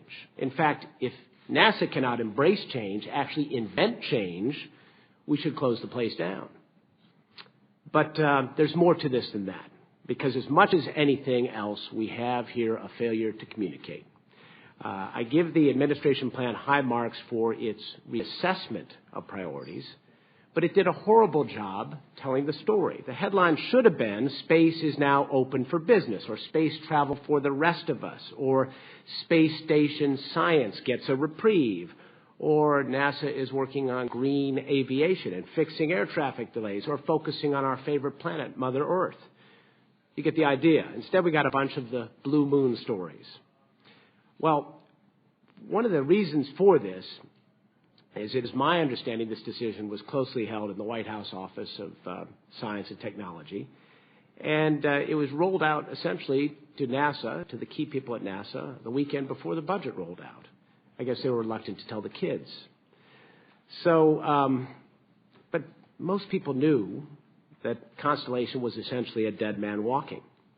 But denial is a powerful thing, and so NASA was caught a bit flat-footed with no strategic plan on how to explain the nuance of this story. And let's face it, the mainstream media doesn't have a clue either. Reporters who know some things about this beat have been unceremoniously dumped by the big papers and networks right and left, and many of them are, well, they're webcasting, I guess. So I guess you could say it's the perfect storm. The agency is really not sold on the change internally. The communication plan was non-existent, and the reporters are not well informed, and the public is disengaged.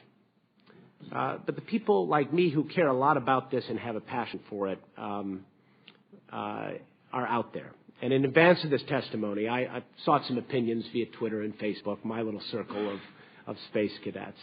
And I'd like to have those comments submitted for the record, if you don't mind. There's a lot of passion out there, and a lot of people care deeply about what happens next.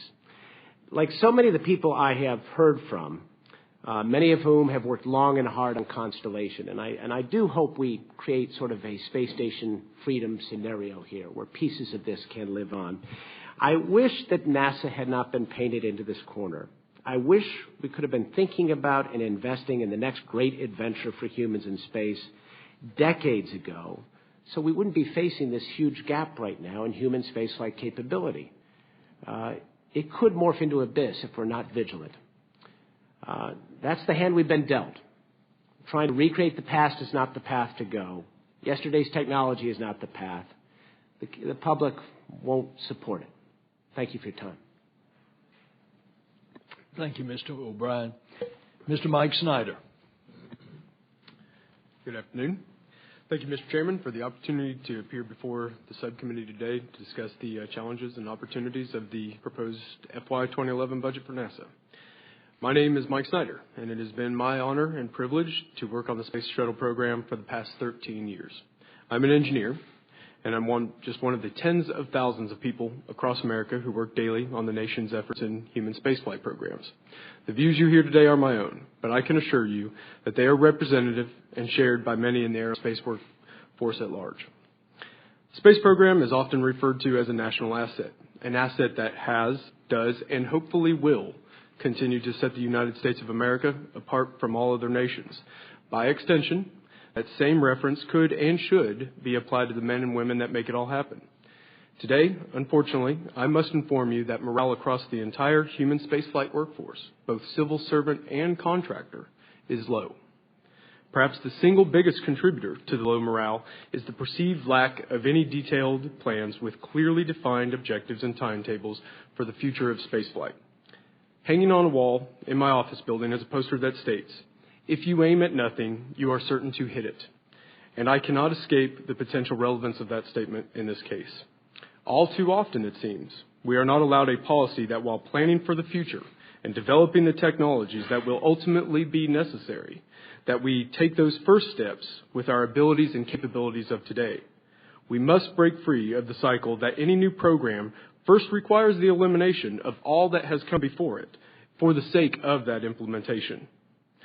If NASA is to make such a dramatic change in course all at once, the question the workforce is left asking is how can all the necessary details associated with this new direction be in place a short 7 months from now when 2 out of the 3 major human spaceflight programs are scheduled for termination?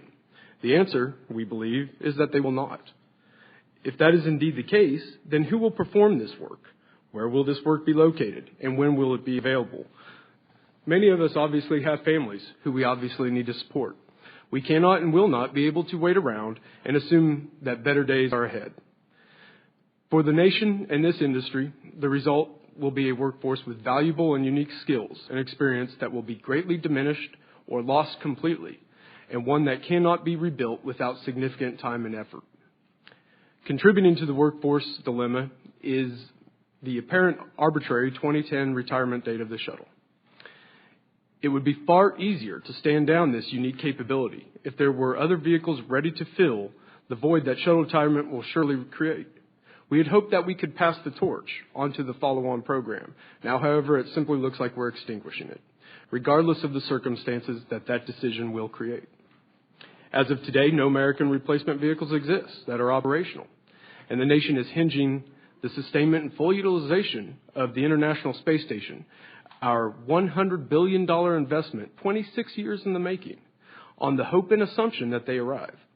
In my opinion, that is a strategic mistake of vast proportions, and one that requires the utmost reconsideration from all levels of the federal government. Instead, we have chosen to rely on a foreign nation as the sole method of transport for an unspecified amount of time to a space station which owes its very existence to U.S. leadership and has been so heavily funded by the American people. In general, this has been interpreted as a lack of faith from our government in our ability to fly the most capable vehicle to ever orbit and return to the Earth in support of the ISS. The reality of the situation is that we need a better and smoother transition that recognizes the new robustness of the space shuttle performance and one that does not instantly and all at once swing the pendulum to the opposite extreme. We need a transition that not only plans for the future with a detailed program, including timetables for beyond Earth orbit exploration, but also supports our immediate and critical mission, full utilization of the ISS. We need a transition that takes advantage of the capabilities of multiple commercial providers in combination with any potential NASA follow-on vehicle to ensure that use of ISS. At present, this use can only be accomplished with the extension of the Space Shuttle program. Once these commercial providers or other capabilities have met the appropriate performance milestones that prove their capability, then that is and should be the trigger for shuttle retirement. If this nation allows ISS to degrade and not realize its full potential, then potentially so does the business case for these commercial providers. Extension of the shuttle program also opens up the possibility of a shuttle-derived heavy lift vehicle. A recombination of shuttle elements into a new inline configuration could yield that capability in just a few years and take advantage of the natural synergies between shuttle, the potential HLV, their shared infrastructures, and the current experience base of the workforce. Finally, we have heard a lot about education and inspiring the next generation. It's an obviously worthy goal. My fear is that kids who would otherwise do well in this field will ultimately be discouraged from entering it by multi-generational programs where we promise to go somewhere and then always retreat. If we as a nation are serious about spaceflight, then that is something that we must absolutely change. I never saw a man walk on the moon, and that was something already relegated to history books by the time that I was born. My real concern with the current proposal is that my girls will grow up in a country where they too have to look to the history books to see what this nation used to be capable of achieving. Thank you again, Mr. Chairman, and I'm happy to respond to any questions you or other members may have. Thank you, Mr. Mike Snyder. Mr. Tom Young. Chairman Nelson and Mr. Vintner, I'm pleased to have the opportunity to comment on the proposed fiscal year 2011 NASA budget. As requested, I will concentrate on NASA's budget proposal beyond human spaceflight. However, I can't resist offering a few comments on human spaceflight at the conclusion of my remarks. It's important to define the basis and criteria for my assessment. I believe what NASA does says much about our country. What NASA does is very much a part of what we believe to be important, our role in the world, and our values. I have no doubt NASA's accomplishments in the past 5 decades, to use an Olympic analogy, have placed the United States at the center position on the podium. We must assure that our current decisions result in a continuation of this success. The operational elements of the NASA budget are science, aeronautics and space research and technology, and human spaceflight, including both exploration and space operations. There is significant growth in the new science budget as compared to fiscal year 2010 budget. This growth is in earth science.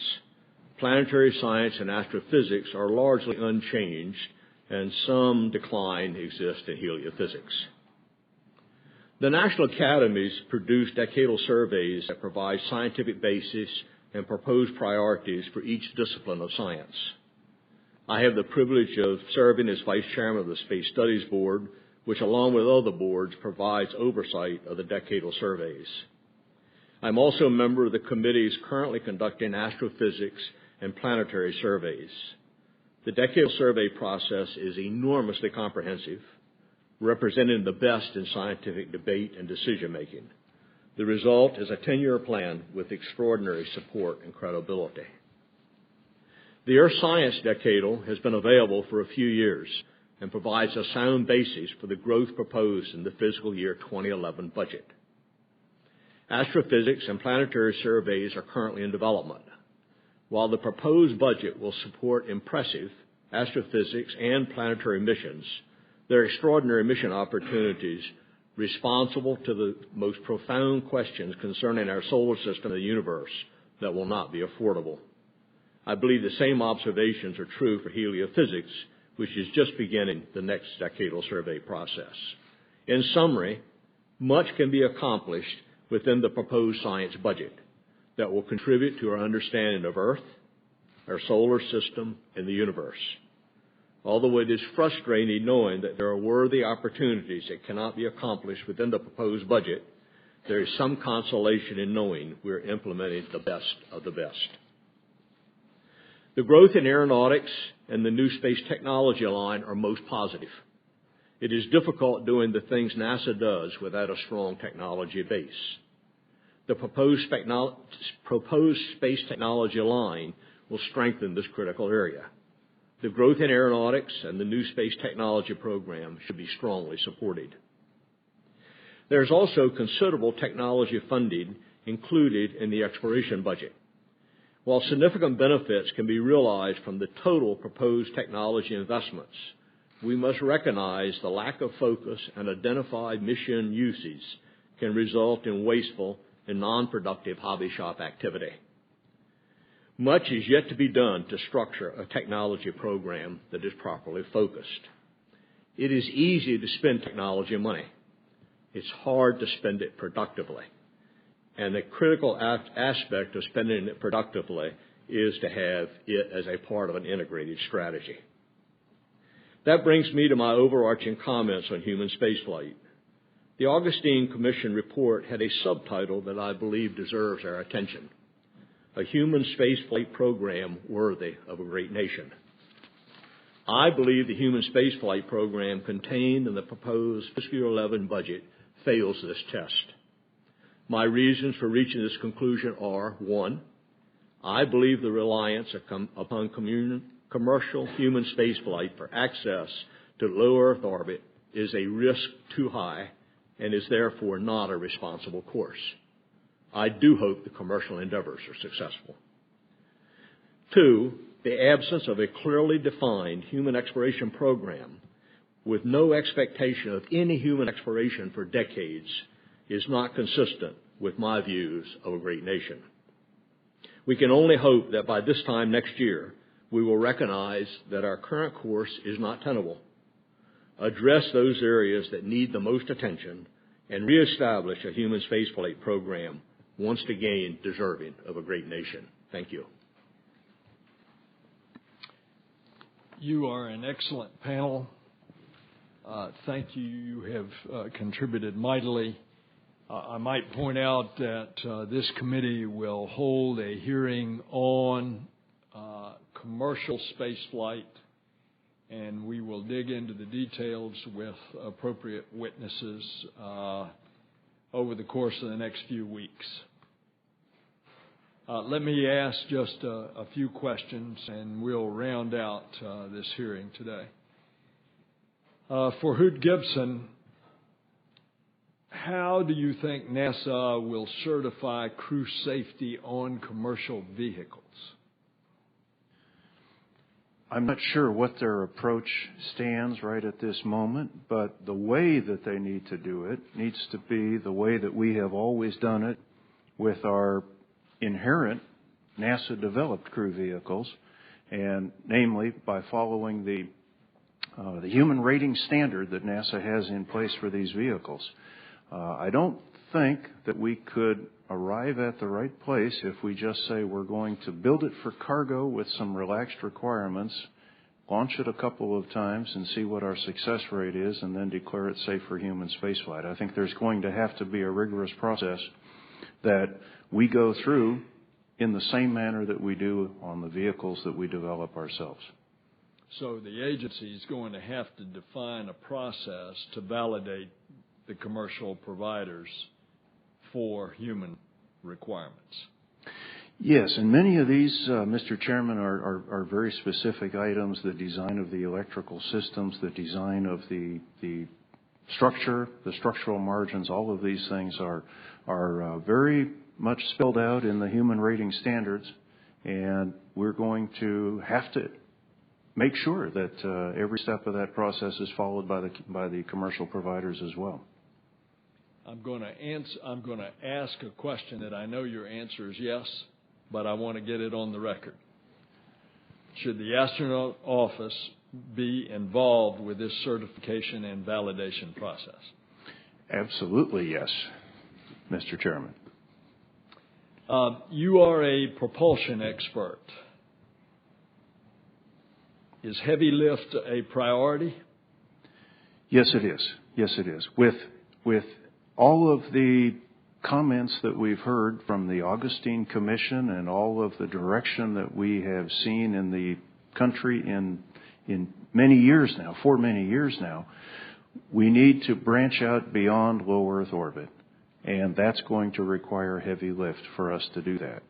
And the obvious path, in my opinion, for us to follow at this point is to leverage the $9 billion of investment that we have already made in the previous program and take the things that we have developed, which are in direct support, as I mentioned earlier, of the heavy lift vehicle.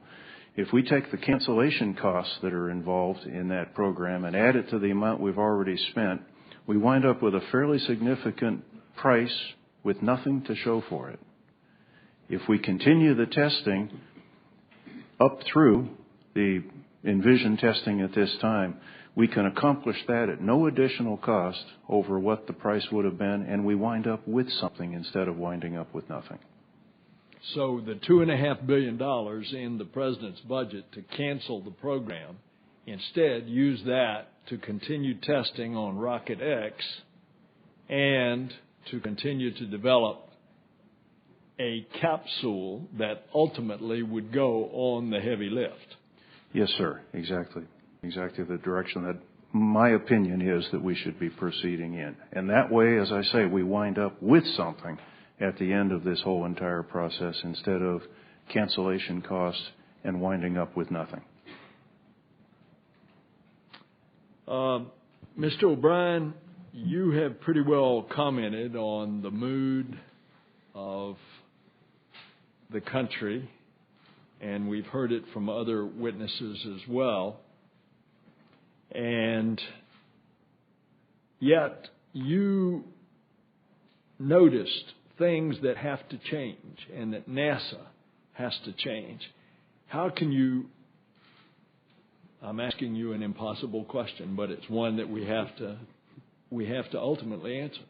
How do we get from the doom and gloom of the perceived program through this paradigm shift to make and remake a new NASA? It's really important we bring people along for the ride, one way or another. And I thought it was really, I was struck and impressed that there is talk in this budget about participatory exploration. You know, if you think about it, NASA has really pioneered this whole notion of bringing people along for the ride. You know, it really started way back in the Mars Pathfinder days, when scientists would be seeing images on Mars. At the same time, people at home were watching them on the internet. The more we bring people along for the ride, the more they're going to be a part of this whole process. And that's why I think, if we can figure out how to thread the engineering needles that Hoot has laid out here, and that's very important, that this is a safe way to fly. I don't think anybody in the commercial sector would tell you they want to do it in an unsafe manner. If we can figure out how to do that, it portends tremendous opportunities for a lot of people to go to space. We've had 500 people go to space since it all began. Two of you are in the room here, and wish I had had my opportunity as well. We should be sending 500 people a month, and for NASA to figure a way to get out of the way in low Earth orbit and allow this industry to thrive, I think will enthuse the public in ways we can't imagine. I remember being out there to cover that X Prize back in 2004, October of 2004. It was positively electric in the atmosphere out there, because even though it was a suborbital hop, something we did in 1961 with Alan Shepard, it was just a rank civilian doing it. You don't need the right stuff. And I think if NASA can make that happen, make it possible for more people to go and bring people along for the ride in other ways, I think they'll recapture that connection to the public. Deep down, I believe that the public has a yearning for space travel by humans because it is our nature as a people. We are explorers. We are adventurers. We've always had a frontier. Along the way, space travel has become ho-hum to the public. Why the disconnect? Well, I think because people couldn't go, or they had the feeling they couldn't be a part of it in any meaningful way without being number one at Top Gun school. I guess when you look at the previous frontiers, anybody could get in a covered wagon and head west, right? This is a different kind of frontier. And for a long time, rightly so, it was the bastion of a very elite, exclusive club of people who got to go. Well, that's got to change. We're at the point now where we can change that. And NASA can help enable that change if it decides to do so, and this budget is all about that. So, I think there's a lot of pitfalls here, and we're talking about a lot of unproven things, and we've been talking about a robust commercial sector for as long as I've been covering space. But this is the first time I've seen NASA in a meaningful way put some bets down in this area and place some investments in a way that may open up this frontier to more people. So you don't think that these bets are necessarily bad, that the commercial boys will be able to produce? Well, I'm not an engineer. I'm a history major.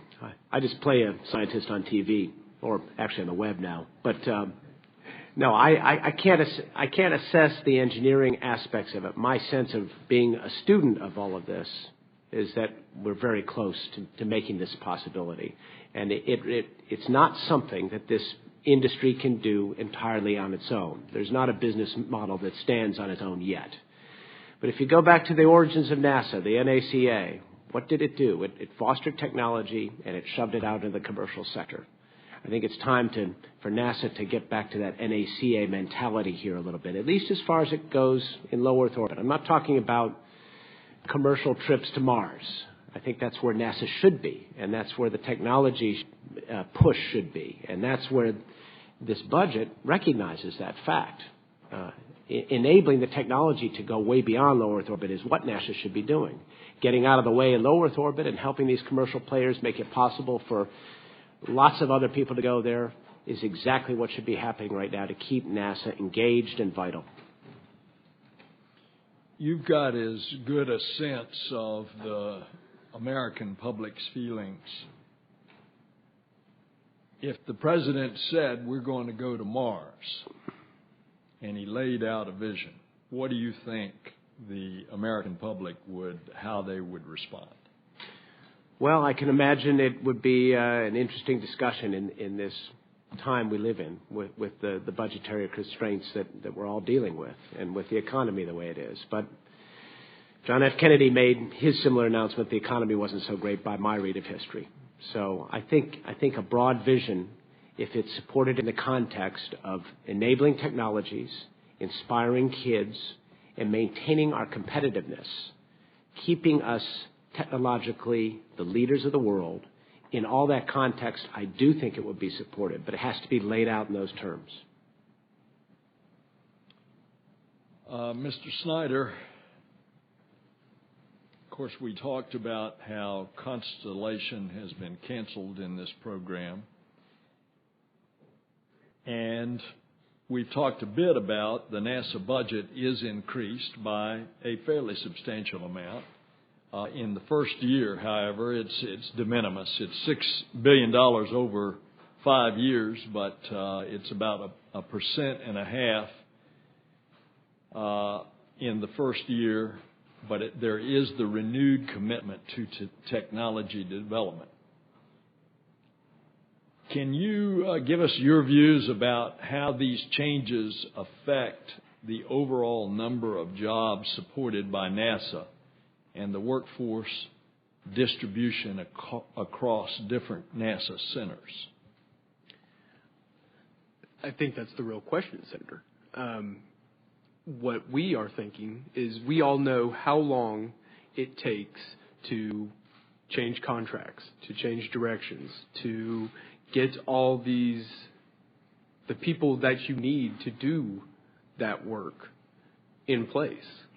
And given the fact that we are 7 months away from the end of those programs, many of us are going to have no choice but to disperse, to go off into other industries, to go potentially to other states, to other locations, to do what we need to do to support our families. Now, ultimately, eventually, those contracts will be in place. Will people necessarily be able to or want to jump ship back to NASA? I don't think so, because there's going to be a feeling of being burned, of it being unstable, and all those factors that will go into it. And so you are looking at a net loss, significant net loss of experience that I do not think is going to be easily reestablished. As I have shared privately with various people in the government, including NASA, about trying to take care of the workforce with additional work, such as emphasis in this budget on research and development, it is my hope that you could see in part of this workforce transition that there is a specific plan put in place by NASA for that transition, so that those areas that are hard hit by the retirement of the shuttle and the cancellation of Constellation would have a softer landing. If I sense correctly that the Congress is at least going to make a stab at, don't call it Constellation, call it the continuation, as Captain Gibson has, of testing, of test rockets that would lead us in the R&D process of developing a heavy lift vehicle and the capsule to go do what NASA can do best, which is explore the heavens. Then that, of course, will be some amelioration of the jobs and would give some part of your workforce that you're referring to some hope. You want to comment on that? I think it would. But even if we continued what has been referred to as the program of record, I think we are still looking at a significant strategic mistake in shutting down the space shuttle before we need to. The space station is up there now. We are relying on the Russians for, some unspecified amount of time. You heard General Bolden here today say that he wants redundant access. As soon as we stand down that fleet, that redundant access is gone. And it's a foreign monopoly now at this point. The shuttle is the most capable vehicle that we have ever had. I challenge anybody who will stand up and say that it is unsafe or use other more colorful analogies to describe it. Clearly, they don't know exactly what we do day in, day out to make sure that that fleet, every mission, is as safe as it possibly can be. I think commercial space is ultimately going to be capable of it. But for the sake of the space station, all that money that we have spent on getting it up there, that we can't just walk away from it until we know that we're going to be able to support it. If you look at what happened to the space station during the Columbia return to flight phase, we went from 3 crew to 2 crew. We did manually maintenance. We did just what we had to do to keep the station operational. Today, that station has 5 or 6 people on board. It's got many more labs and much more complex. And yes, we have our ATVs and the HTVs from our international partners, but those were always meant to be in support of the orbiter. So I cannot logically see how, if we take the orbiter out of the loop, the main cog out of the loop, that we just think that everything's going to be fine. Ultimately, like I said, those commercial people the providers could probably get there, but until that time, I don't see that it makes sense to retire shuttle. With the HLVs, the potential HLV, clearly if you keep shuttle going, there is some synergies there that could certainly help ultimately drive down your cost of your HLV as well as potentially the cost of your shuttle program, because you could draw off of those and off of that workforce. Mr. Young, you've been vice chairman of the Space Studies Board. Can you explain how NASA has used the results of the decadal surveys to determine their priorities? It's actually quite an impressive process watching it work. If I give just a tad background, it's probably a year and a half of effort by a large number of people in the scientific community that go into producing a decadal survey. So it's well thought out, well debated, and highly credible when it's finished. I think NASA, and I'll also say the Congress and the OMB, I believe have significant, based on experience, have significant confidence in the decadal surveys. And NASA today, Administrator Bolden, I've heard say it, clearly Ed Weiler, who runs the space program, has a lot of experience, commented. They look at it as the basis for the science program that NASA and the country does today. So we really have a very comprehensive process that I think we should be very proud of. And the net result is that we really do things that are the absolute best of the options that are out there, which is the reason that we make considerable progress on understanding both the Earth, our solar system, and the universe. You have been chairman of the independent review team that looked at the INPOS program. This is a program between several agencies. Now, the administration's new plan would greatly increase NASA's role. What's your reading of the administration's recent restructuring of the INPOS program? It's extraordinarily better than status quo. And though we probably went further in our recommendations, I think it's time to get on with the program, and I would strongly recommend support for the restructured program. Well, we have had a good hearing. This is the first step on a journey of many, many steps.